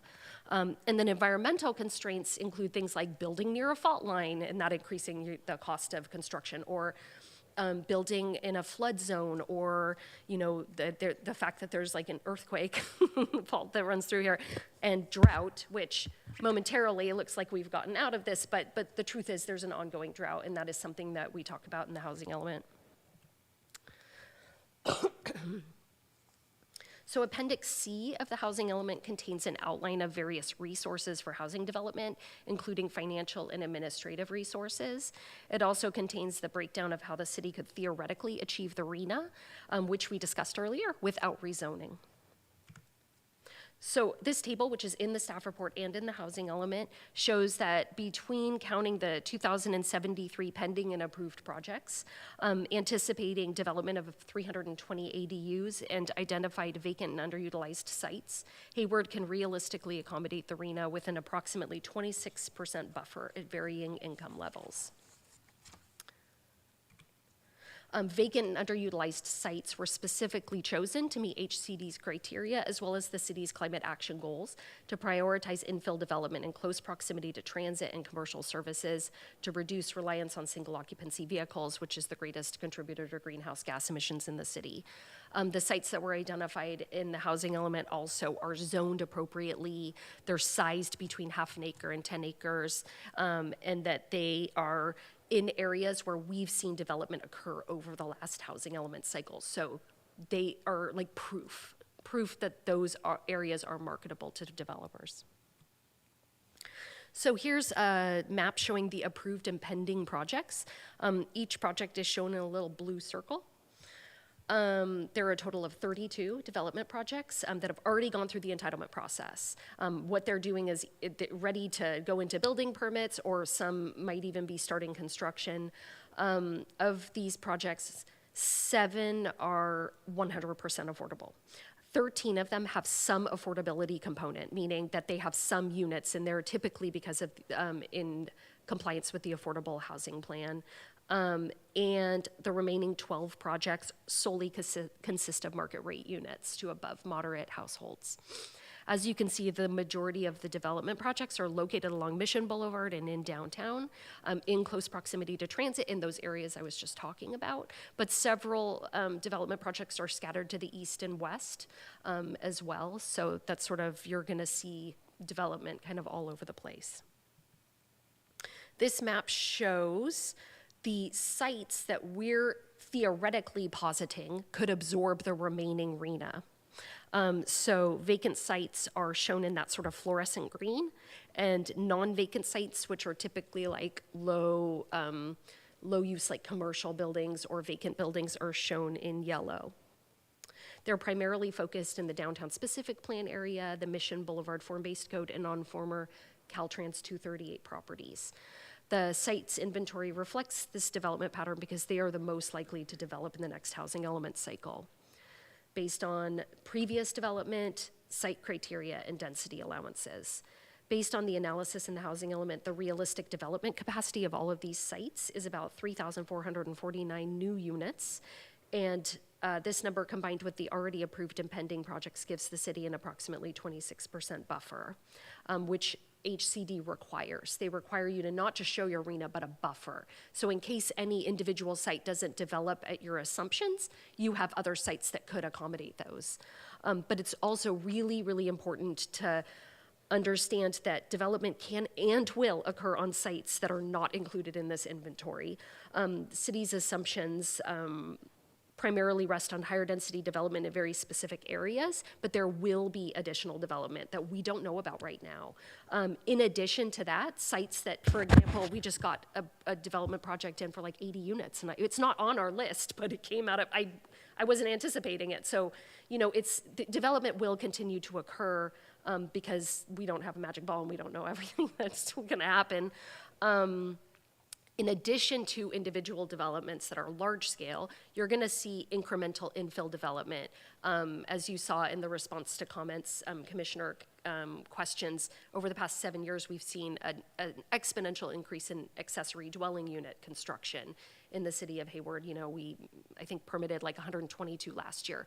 So between ADUs and SB9s, which are urban lot splits and duplexes that can be built on any single family lot, as allowed by state law, you know, that law just went into effect last year.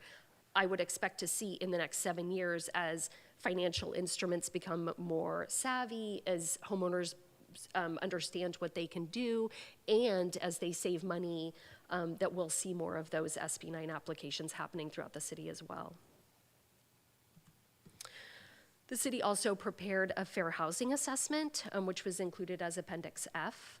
The purpose of this section, which was new with this housing element cycle, was to provide an analysis of segregation and integration patterns in Hayward relative to Alameda County, and to discuss disparities in access to opportunities, and provide an analysis of contributing factors to those disparities, both historic and ongoing, and then address them through actions in the housing plan.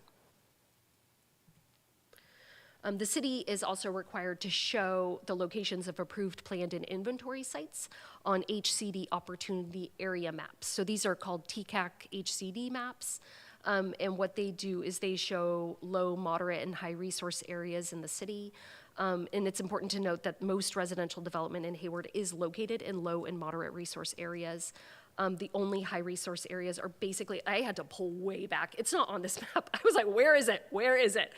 They're in the agricultural land at the far east, where there's not even really any roads, which is probably why it's high resource, because there's like no air pollution over there. And then at edges of the city, like down at the southern edge of the city, where it borders other jurisdictions. So the majority of sites are located within low and moderate resource areas. So the final and arguably the most important section of the housing element is the housing plan.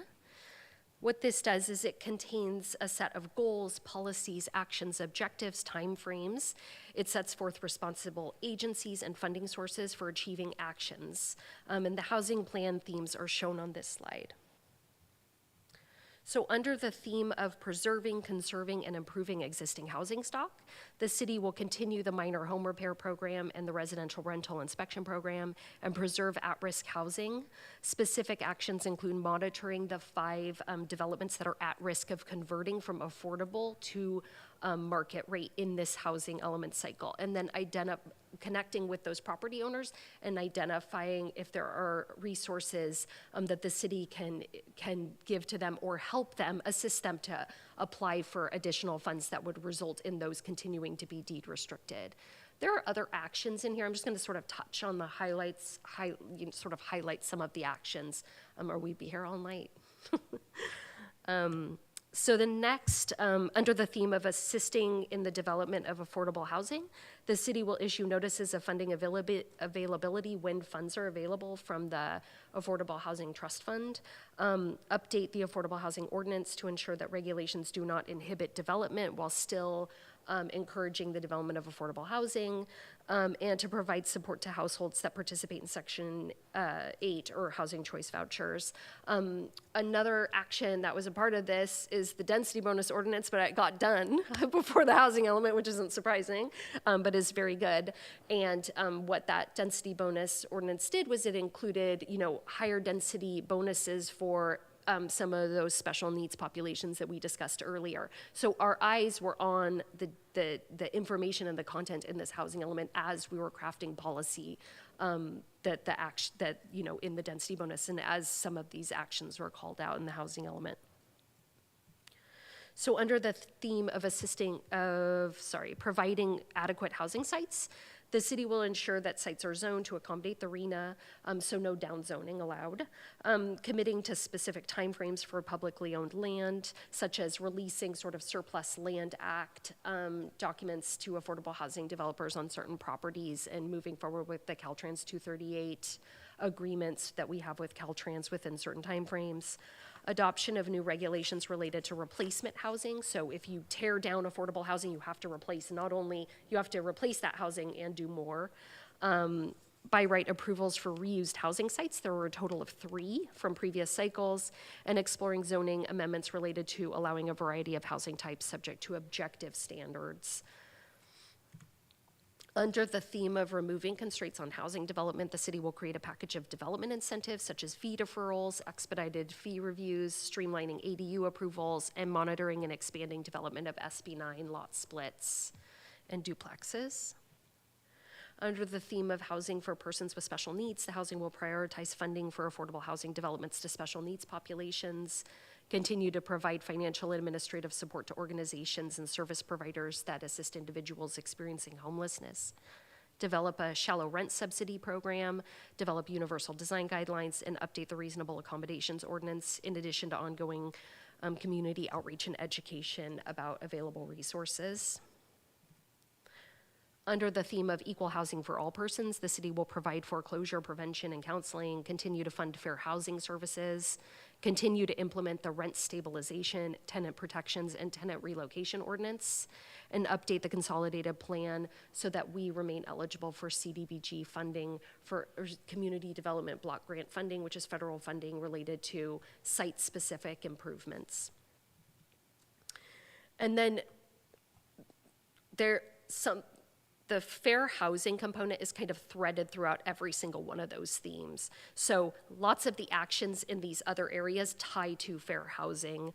But the focus of those actions are really on protecting residents from displacement, on providing place-based strategies such as minor home repair, rental inspection, replacement housing, and other actions to improve those low resource areas, and to encourage and development of affordable housing in all areas of the city, and to enhance outreach and education.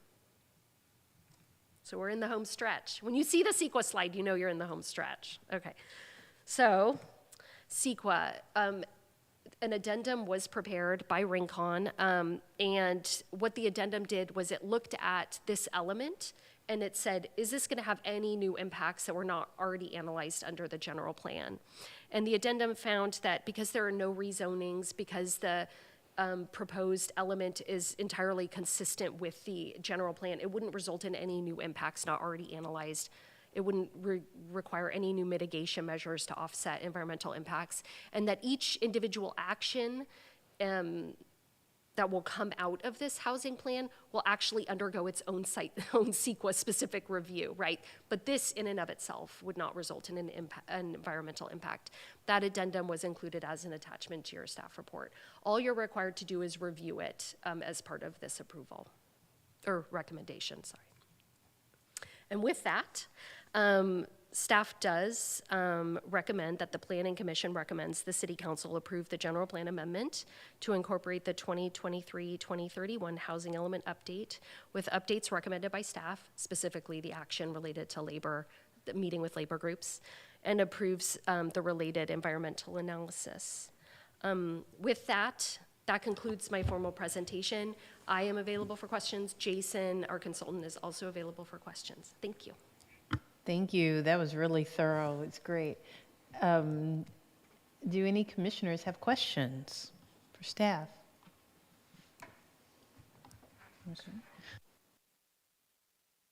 Commissioner Garg. Thank you. And thank you, Leah. I have participated in some of the public participation leading into the development of this plan, and I just want to compliment you on the amount of outreach that you've done. It was very hard not to feel included in this process, frankly.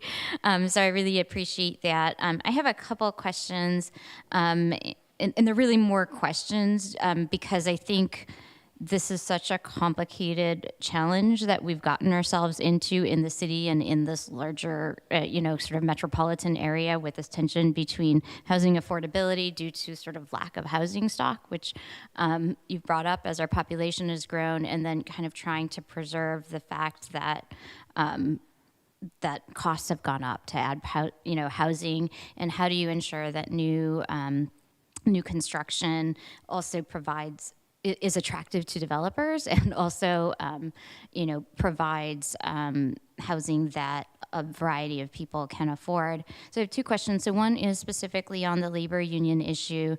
I'm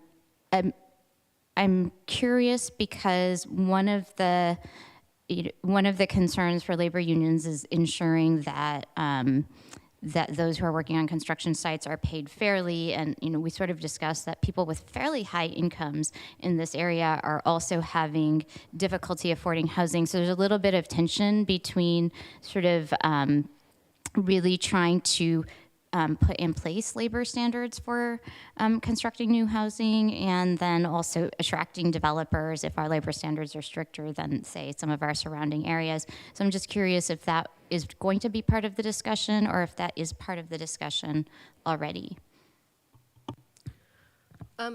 So it's a really good point. I completely agree with you that it's appropriate for individuals to be paid fairly. However, the housing element is not the mechanism to implement that policy discussion. That would be entirely a new constraint that would be added to housing by making it more expensive. And the role of the housing element is to remove constraints. So if the Planning Commission and or the City Council elected to implement such an ordinance, that would be definitely something they could do, but staff does not recommend it be added to the housing element because HCD could, again, construe it as a constraint and not certify the housing element. So staff would recommend that we add in this softer language saying we support and we meet, and that other work be done separately. Thank you. I appreciate that. And these are genuinely questions. I think also along those lines, and some of this is coming from my service on the Community Services Commission and sort of looking at some of the projects and what they had to do to, say, qualify for CDBG funding. There is also the tension between sort of putting constraints around certain unit types and unit sizes on new development, which can ensure that they're more affordable units, and then again attracting development to and projects to the area. I'm not seeing that fully emphasized, and it's a lot of material to read, and I haven't been part of the deliberation on the exact language. I have read it and participated in different parts of the element, but I just would be great to get a little clarification on how that tension is considered and will be considered moving forward. So there's definitely not enough large rental units.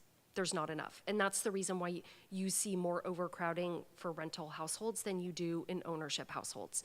But rather than say a certain percentage of units need to be 4 bedrooms or larger or something like that, what I discussed with the housing manager was adding points to the NOFA, or the Notice of Funding Availability, that will be released for developments, and giving them higher points so that if they have housing for large families or housing for disabled individuals, or provide housing for special needs populations that were identified, then they would get higher points and potentially get the funding.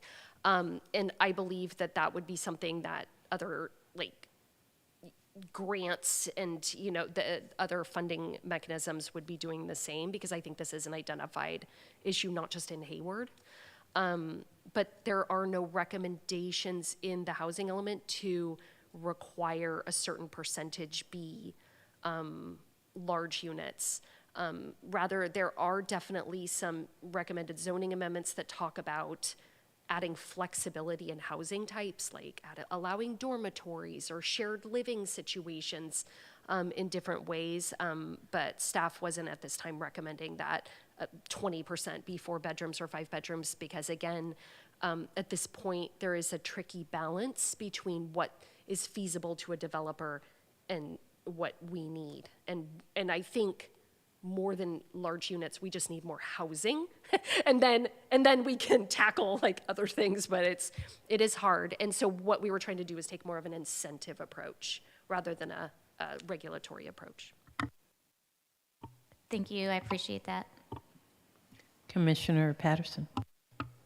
Thank you. I just want to start off by thanking staff for this report and for just providing all of this detail about the things that have happened since this started in 2021, and tried to catch up as much as possible. But and I also want to thank staff for answering the question that I'd posed prior to the meeting around SB 9.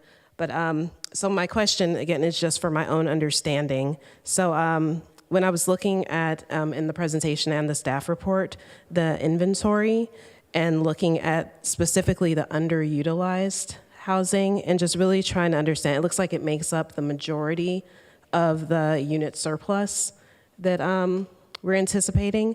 And so just really want to understand what that means and whether the new density bonus that was passed, like when we say underutilized, does that mean that there's an opportunity to convert something that currently exists and make it like a multifamily housing and it's not right now, or what that means? And then also just how that relates also to the rehabilitation and repair that was mentioned. I know that that's some for people who are in existing homeowners or renters, but also if that wondered what connection it has to these underutilized properties. That's a really good question. I want to clarify that no properties that have residential units are included as an underutilized site. None of them. They're all commercial uses or maybe just like a vacant building. But we would never identify a kind of rundown residential site because that in a way is a naturally occurring affordable housing, right? So all of the underutilized sites are kind of commercial. Their value to land ratio is really low. This is really something that's like super technical, and Jason Montague, our consultant, spent a lot of time creating all these matrices to describe why, like maybe the FAR, the zoning regulations, the land to value ratio, all these reasons why these were prime underutilized sites. Jason, do you want to take a minute to walk through that? Yeah, and hi everybody. Good evening. My name is Jason Montague with Rincon Consultants. Been working on this project for a couple of years now. So the sites inventory consists of vacant sites and non-vacant sites, also known as underutilized sites. Vacant sites don't have any really constraints to development. So they're kind of the first thing that we look at for housing. There's typically not enough adequate vacant land in a city to completely cover the arena. And Hayward does not have enough vacant land that is adequately zoned for that. So then we have to look at non-vacant sites, and typically it's sites that have high redevelopment potential. So we look at the existing use, whether the existing use kind of aligns with the development trends that have occurred basically in the last cycle. So this is the 6th cycle update housing element. The last cycle was the 5th cycle. So we look at the development that occurred in the 5th cycle and see, what's happened. So what's feasible. So the first thing we look at is the existing use. The majority of the underutilized sites are parking, sites with very low floor area ratio, and then sites with low improvement to land value ratio, which essentially means that the land is worth more than the improvements that are on them. We also look at structure age. So all of the structures are at least 30, I think they're all over 40 years old, at least 35 years old. And we also looked at, location of the sites. So they align with the development trends. They align with the pipeline projects that are currently in the entitlement process for Hayward. And then we kind of threaded throughout that is, an analysis on the fair housing aspect of the sites. So we provided an analysis of how the sites could it impact fair housing in detail, and if there are any, issues with exacerbation of current fair housing issues, and if there are, it's all laid out in the fair housing assessment. Then we come up with meaningful actions that would address those fair housing concerns. So, and then the purpose of the buffer, which was mentioned earlier, is for a concept called no net loss, which I forget the law. I think it's AB 1397, maybe. Basically, and Leah talked about this earlier, if a site develops with something other than housing that or lower density than was assumed on the site's inventory, then the city needs to replace those sites. And they always need to have that capacity, the arena, they need to cover the arena capacity in their city. So we found that the Hayward does have enough sites. There are additional sites on essentially a backup list that, in the event that the city does fall under the arena threshold that they have to show capacity for during the housing element annual, the reporting process. that they would put in additional sites so that that arena is always covered.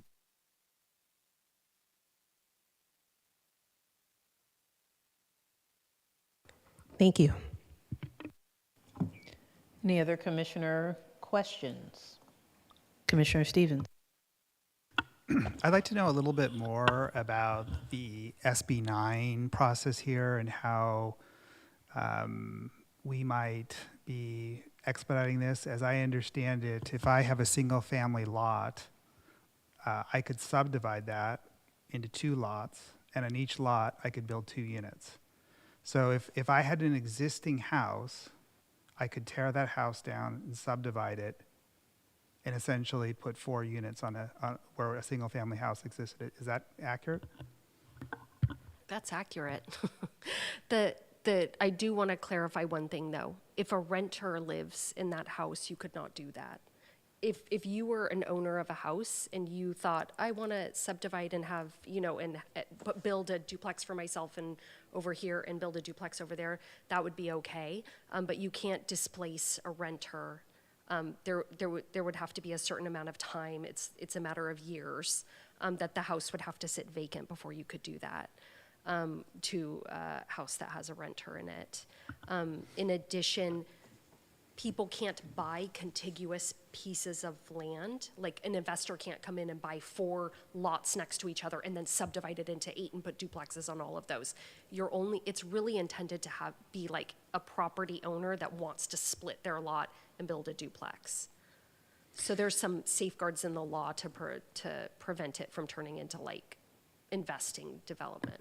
So we could have an established neighborhood, traditionally established neighborhood, where this starts occurring, where the form of the neighborhood starts changing. So you could have historical character homes, and essentially there's no control on what is constructed besides no more than 2 units per lot. Well, it has to be single-family residentially zoned. There are some areas of the city that are not that zoning. They're like residential natural preserve. Those don't fall under single-family. It has to be RS district. So that's a specific zoning designation. The second thing is if a historic district was formed, and that really doesn't exist, I think that Prospect Hill might be the closest thing, but I don't actually think they ever formed a formal historic district. But if there was like a historic district formed, then I think that they would be protected. But right now that doesn't exist. So it just being an older neighborhood or an established neighborhood doesn't preclude it from following state law.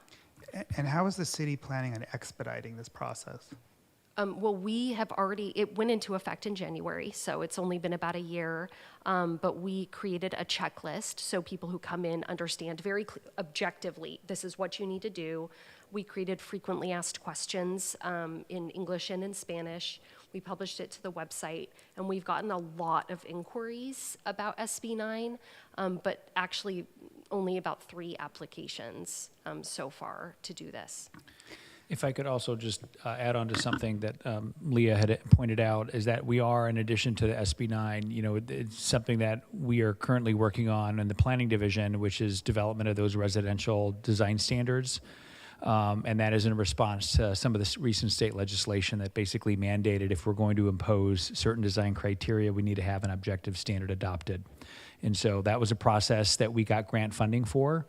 A couple years ago. Next Planning Commission, we're going to be talking about parking, and then following that, we'll be talking about more robust design standards for single family. And certainly if an applicant is coming in and wanting to subdivide their house and using the SB9 allowances, they would be required to follow those adopted standards. And so it is something that we currently don't have across the board in the city for all those developments, but it is something that we are currently working on and where there's a lot of community collaboration leading up to that. So to follow up on that, in theory, if the objective standards were fairly rigorous, the city could regain local control of how our neighborhoods are shaped with SB9? You could provide a clear set of design principles that may be context sensitive for the neighborhood. That's correct. if you live in a multifamily neighborhood, obviously there's a lot of things what would be considered consistent. And so part of the work session that we're going to be bringing back to the Planning Commission in the coming months is let's talk through some of those ideas. What does it mean when we're saying neighborhood compatibility, neighborhood consistency, and certainly depending where you're at, whether you're in Prospect Hill, where it may be historic sensitivity, or whether you're in a newer community, in a newer neighborhood that was recently built like Stonebray, if you're wanting to subdivide your property or you're wanting to take advantage of an SB9 application that you would, if you would qualify, we would want to make sure that you're following certain design criteria. So again, you're not creating a bunch of inconsistently designed development. Thank you. I appreciate that. And I have one final question. So regarding the discussions with the labor unions, how do you see, what do you see getting out of those discussions? Like what's the objective of even having these discussions? Well, one, I think it's a good idea to have good working relationships with all the groups, and setting aside like a formal time and committing to that, I think is a good idea, because they're, your partners really in doing this. And as Commissioner Garg pointed out, there are reasons to support fair wages and, making sure that that industry works and that there's a good labor pool, right? But I don't know what would come out of those discussions, but I could imagine something like best practices that are happening. Other jurisdictions are doing this, and getting an idea from people who are sort of in it throughout the Bay Area region, letting us know what's happening. Because as you know, we're processing permits like the cannabis. Like we can't stay on top of everything all the time, whereas that they have their finger on the pulse of kind of the best practices. And so I think for those two reasons, that's a good idea. And committing to have that partnership at a minimum of talking once a year formally, I think is a good idea. Could another potential idea be, I don't know, funding schools, like maybe the high schools or some other program where it trains youth to actually enter the construction field?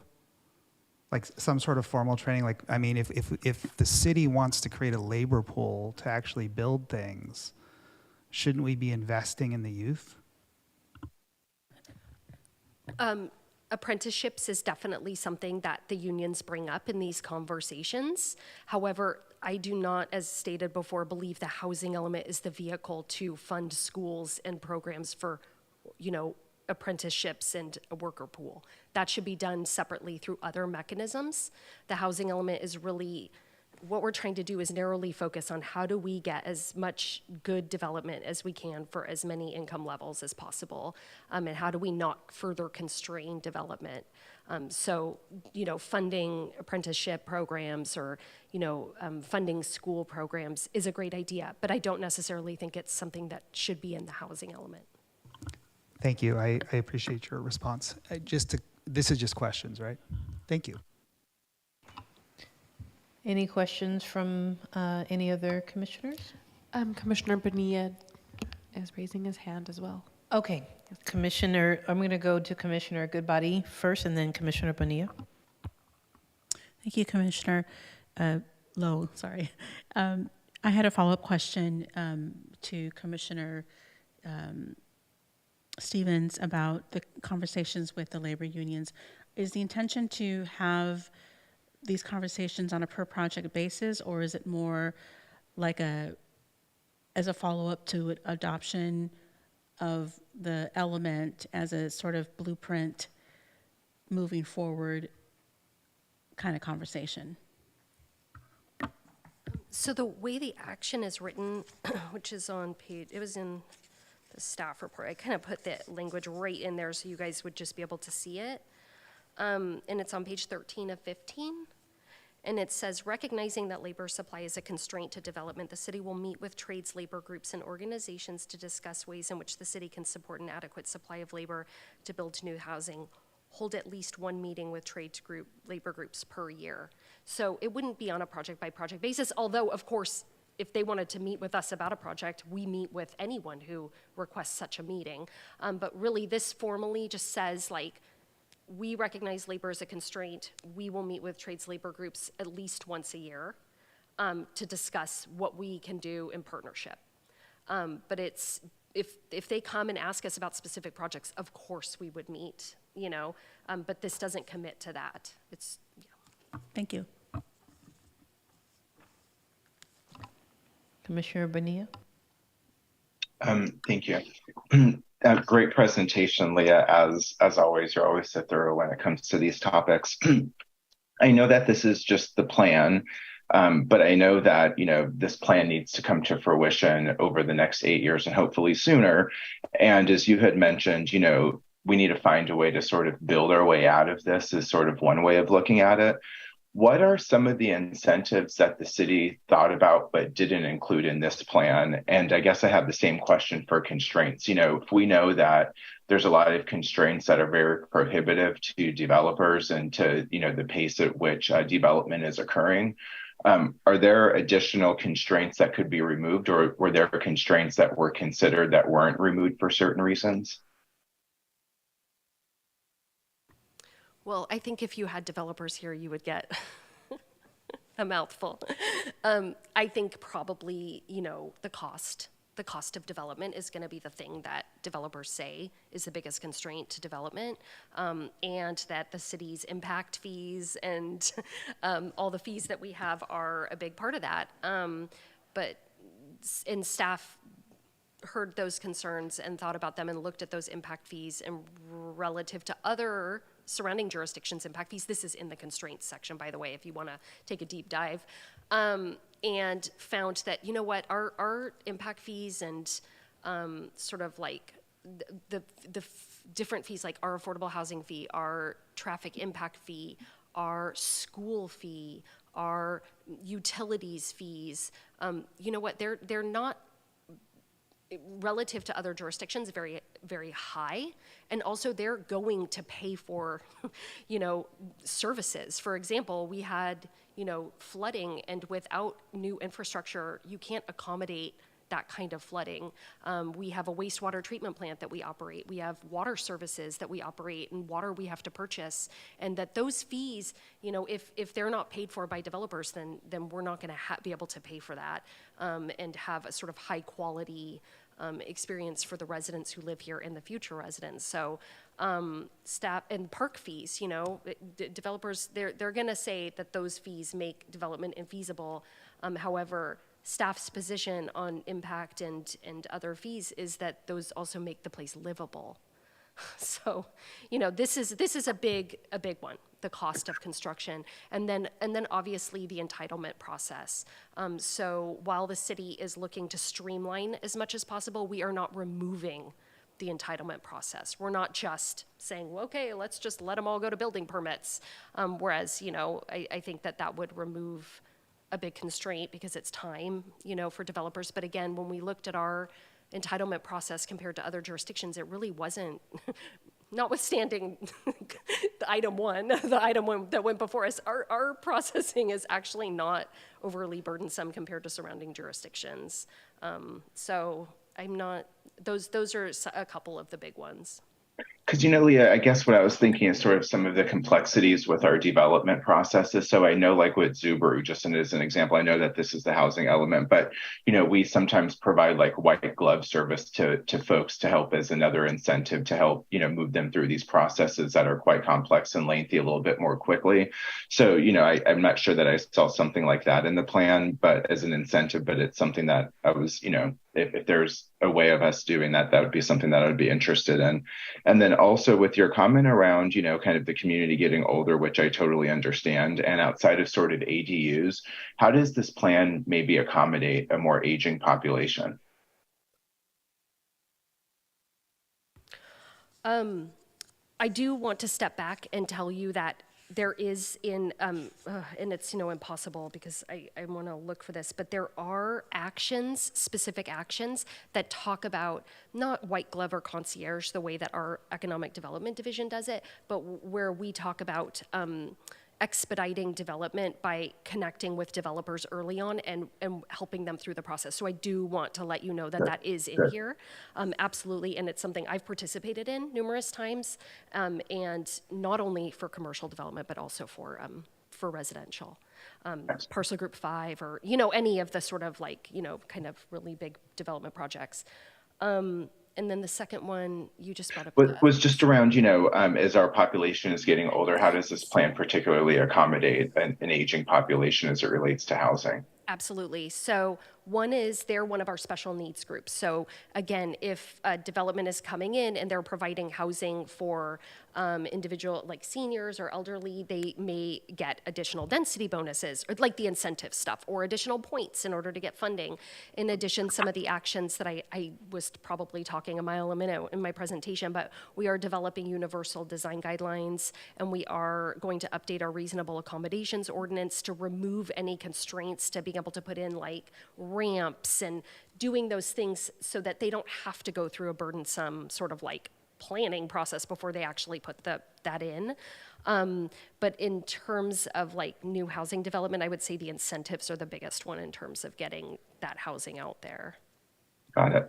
And then, as we know, many of our Hayward residents are cost burdened because of, rent is so high. I saw, kind of some of the measures that we're doing related to rent stabilization and, but I think we know that ordinance, as people move and, as things happen, the rents that we're protecting sort of become less and less in Hayward. So any kind of, what's the plan for sort of maintaining, I guess, in a pretty strong way, affordability of rental units in Hayward? Outside of, kind of the rent stabilization ordinance that we have here? The only plan that we have in here is related to the existing rent stabilization ordinance, and I don't know of an update right now to that's on the horizon. That doesn't mean it wouldn't occur. There's just basically monitoring and implementing. I'm looking to see continued that's 50% of our community, and I know that I think we all know kind of the burden that rent has and kind of what the increasing cost of rents and what you mentioned related to sort of the income of Hayward people. We want to make sure that we're building and making sure that this plan is as inclusive as possible, and I appreciate our focus in doing that. That's all from me. Thank you. Thank you very much. Are there any other commissioner comments? Or questions, I'm sorry, questions. And I'm going to close commissioner questions and go to public comment.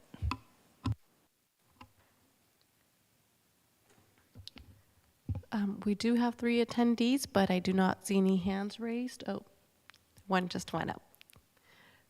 We have a member of the public, Nazario.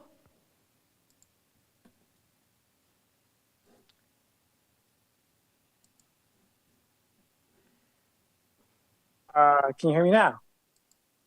We hear you. Okay. This actually relates to what something I wanted to ask earlier. I'm not sure if I missed my time, but does this planning factor in things like dog parks or children's parks that go along with housing, especially in high density areas?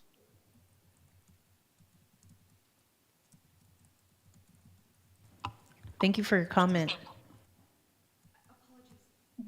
I didn't quite catch, because of the connection, I didn't catch the question. The question was, does it include dog parks and parks for recreation for children?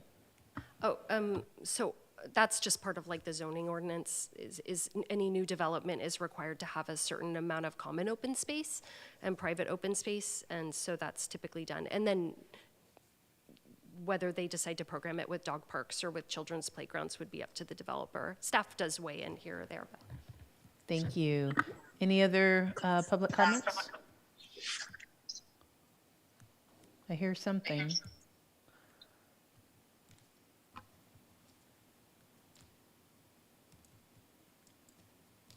Okay, and I do not see any other hands raised, Vice Chair Lowe.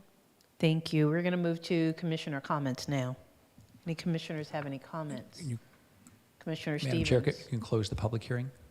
Oh, officially close public hearing and Commissioner comments. Commissioner Stevens.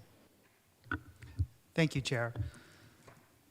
So, number one, I appreciate everything that's gone into this. I think it's awesome, excellent work, and I know it's an impossibly complex task. But there's two things that sort of trouble me. And the first one is, and I've said this before, the state has taken away local control of our ability to form the built environment. And the built environment is what all of us experience daily, and the built environment lasts essentially for all our lives. So I'm very troubled when we say we're going to expedite SB 9 applications. And SB 9 applications can, in theory, change the form of a residential neighborhood. And I recognize all the awesome work that staff has done in doing outreach. My fear is that the public who lives in these neighborhoods is not aware of a lot of these changes, and they will become aware when they see houses being torn down and new structures constructed. And while I appreciate the objective standards that we are going to work towards, I don't have high hopes that we are going to be able to construct a protocol that we're actually going to be consistent with state law. So I think we essentially lose all local control of our development. So that bothers me. And the second thing that bothers me is that I'm not sure why the city feels the need to meet with labor unions, especially the carpenters union. In my experience, most residential wood frame construction is constructed using non-union labor. And we live in a very competitive marketplace, and folks are paid very, very well as labor because there's a very small supply for that. So I guess if we're going to meet with the carpenters union, I'm not sure why we're not meeting with a series of local framing contractors as well, because they probably have great input that would be very helpful for us to understand our labor needs. So those two things really, really bother me. And they really bother me because they're things that I don't think that we will see in the next, this might be something that becomes witnessed towards the end of this housing element. So I thank you. Thank you, Commissioner Stevens. Any other comments? Anyone? Commissioner Goodbody. Thank you. I also wanted to just thank staff for their very comprehensive report. And I know a lot of resources were pulled together to develop it. And I thank you for answering my questions about the allocation of the categories of the income levels over the element. Thanks. Any other comments? Vice Chair Lowe, Commissioner Bonilla does have his hand raised. Go ahead. Thank you. I think that this update is very comprehensive. I know that there's a lot of work that's went into this. I know it's been in front of the commission a few times. I appreciate its evolution and, like I said, how comprehensive it is. I think it's really responsive to the needs of our community. I'm also impressed with the significant outreach that was conducted as part of this work and the community engagement, meeting the community where they're at, I think is something that we should continue to do. And I know we're doing a lot of, but it's a really good practice. I was very excited to see the addition of the fair housing section. This is great to see. I think centering our housing plans through the lens of race and equity is critical because for so long we haven't done that. And that's, perhaps a little bit as to why we see the imbalance in homelessness and other housing issues in our community. So I appreciate that centering and focus. I am in support of having, the discussions with labor. Commissioner Stevens, I appreciate his comments as well. What I would say is I think it's important to keep the discussions open between, labor and our community. In addition to meeting with the carpenters, though, Leah, we should probably extend the invite to other trades or be open to meet with other trades should they request the same sort of, meetings that we're hearing getting requested from the carpenters. But I do think, having those touch points and those relationships are really important. So, and finding ways of balancing the constraints on both ends and seeing if there's ways to achieve creative solutions is something I'm also quite excited about hearing the outcome of. So, Leah, maybe after those meetings happen, we can just get a quick update on, what the meeting was about and if there were any actions that have any sort of material impact to the housing element. I don't think there will be, but it would be good just to kind of close that loop. And those are my comments, but very supportive of this plan, very excited to see, how far we've come and to be here today in its review and recommendation to City Council.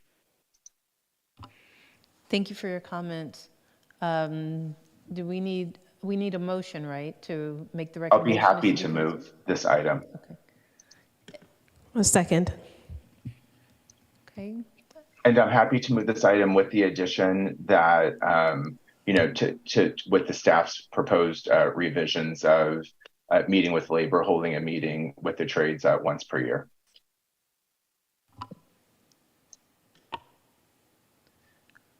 Can I ask a clarifying question? Go ahead. When you say trades, is that union trades or is that all construction craft, union and non-union?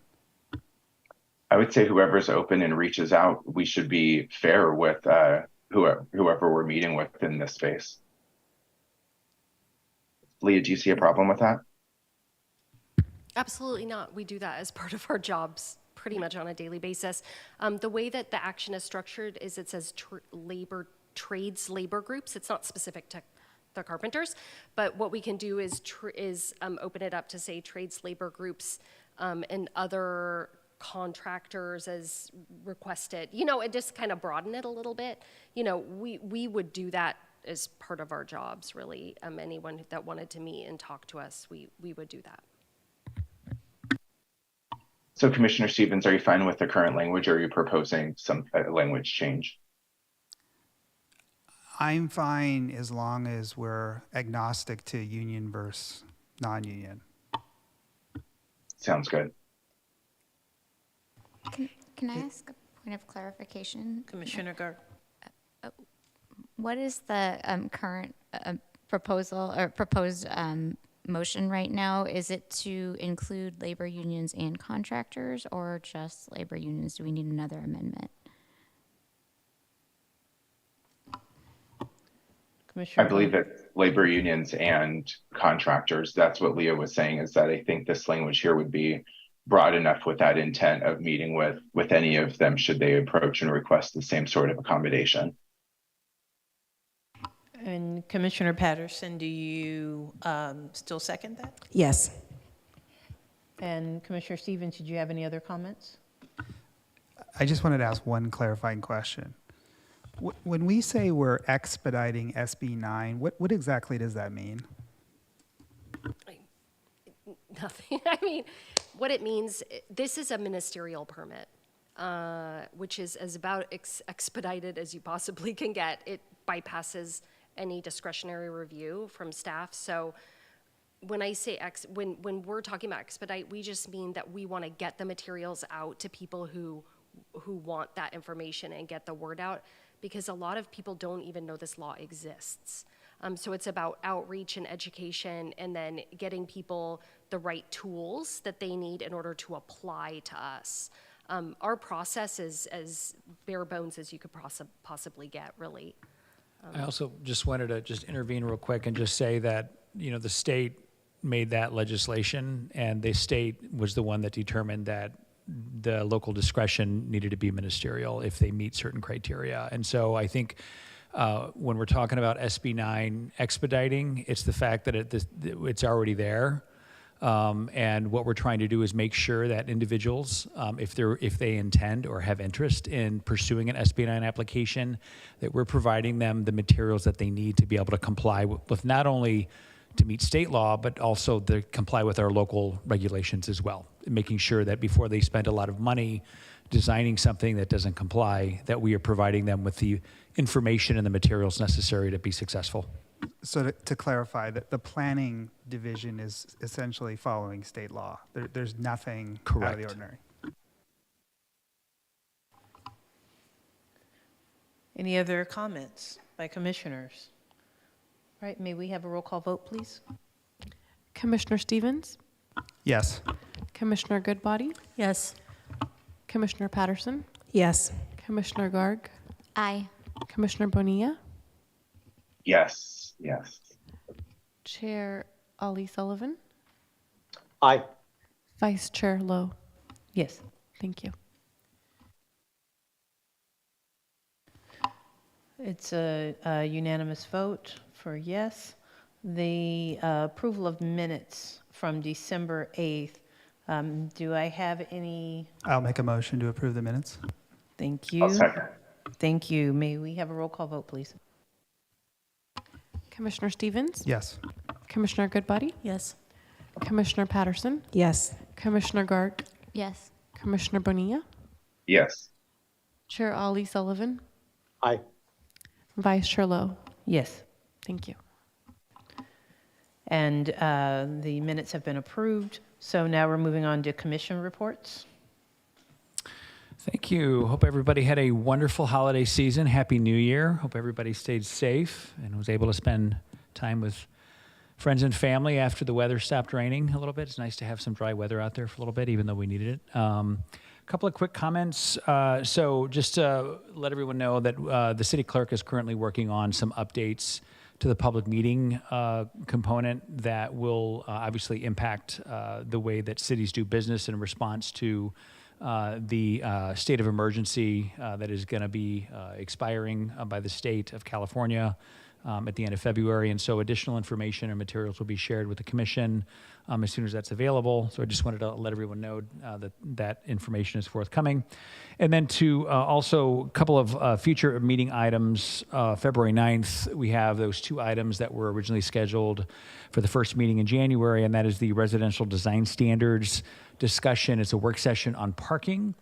If any of the commissioners have interest in that discussion, I can tell you that it was actually held earlier. A prelude to that was a preview was held at the City Council on Tuesday. And so if you have any interest in hearing about that, that should be available online if you want to recap that discussion.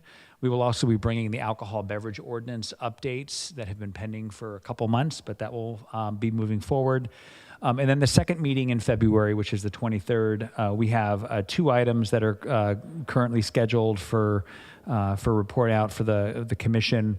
One is our annual report of the general plan, and that includes a status update on the 140 plus programs in our general plan that we have to report out on every year, the progress of that.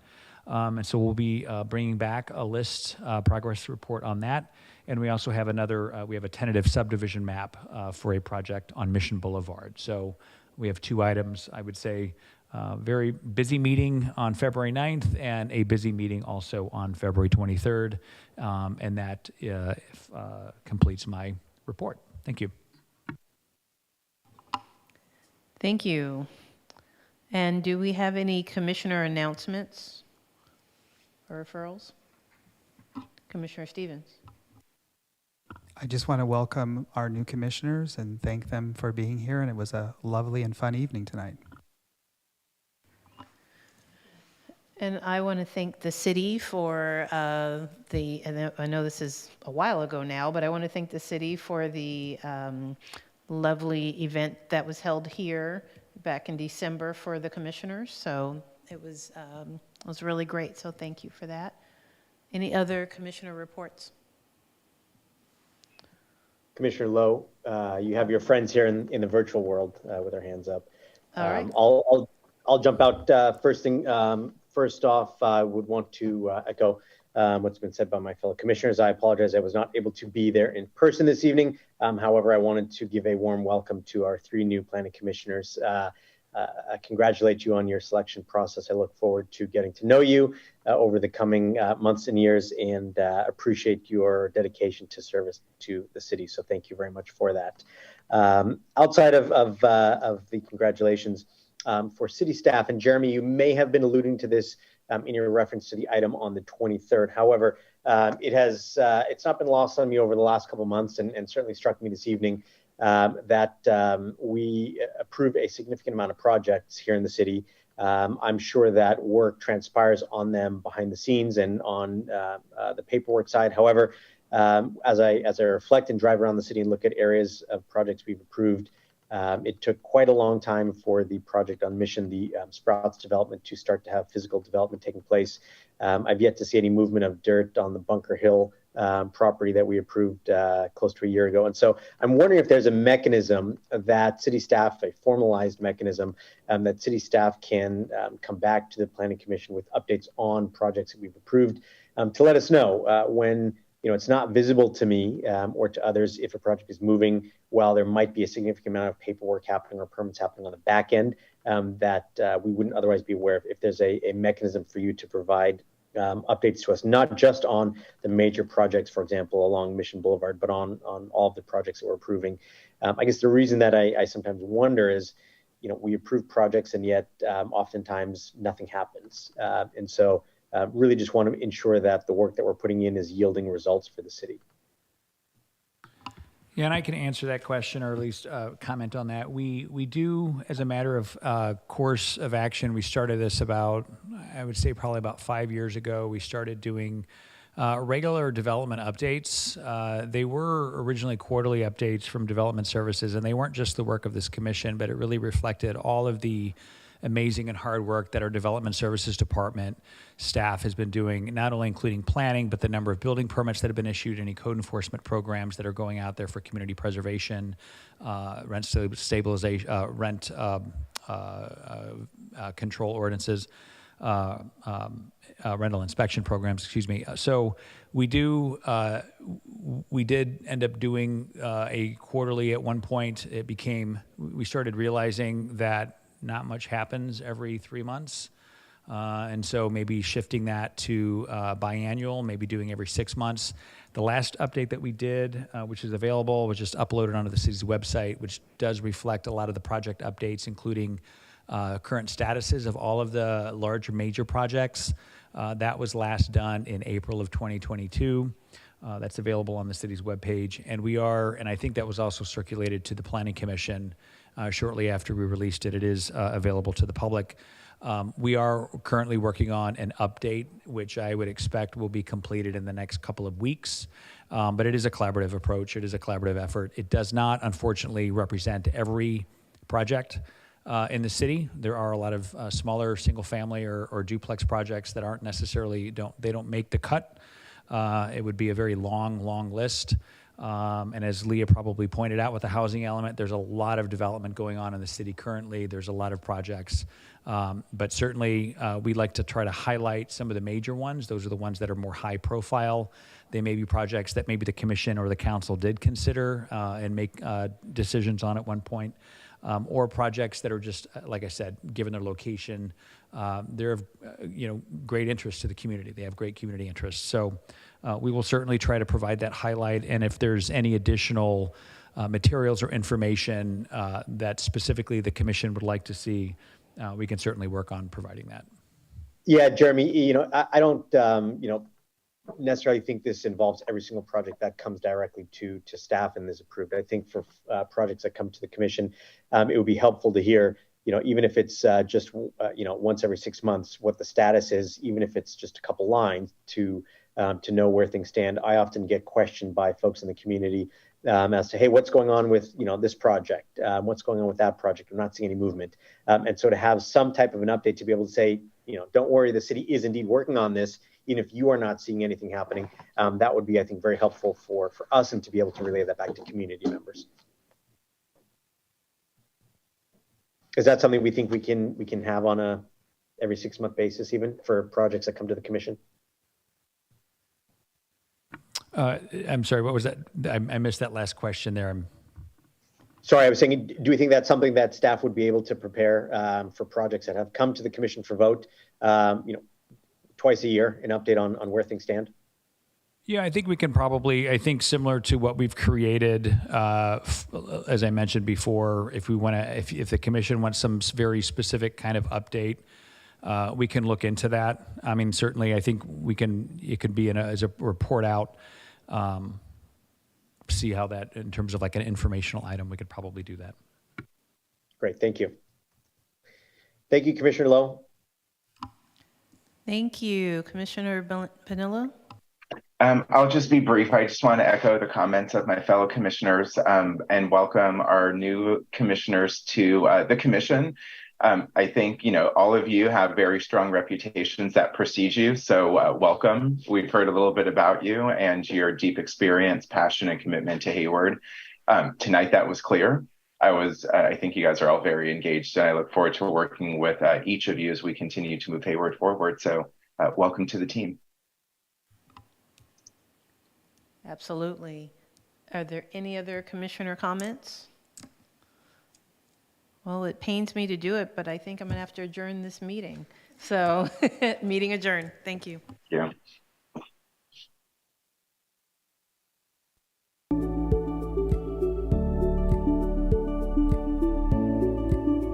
Recording stopped.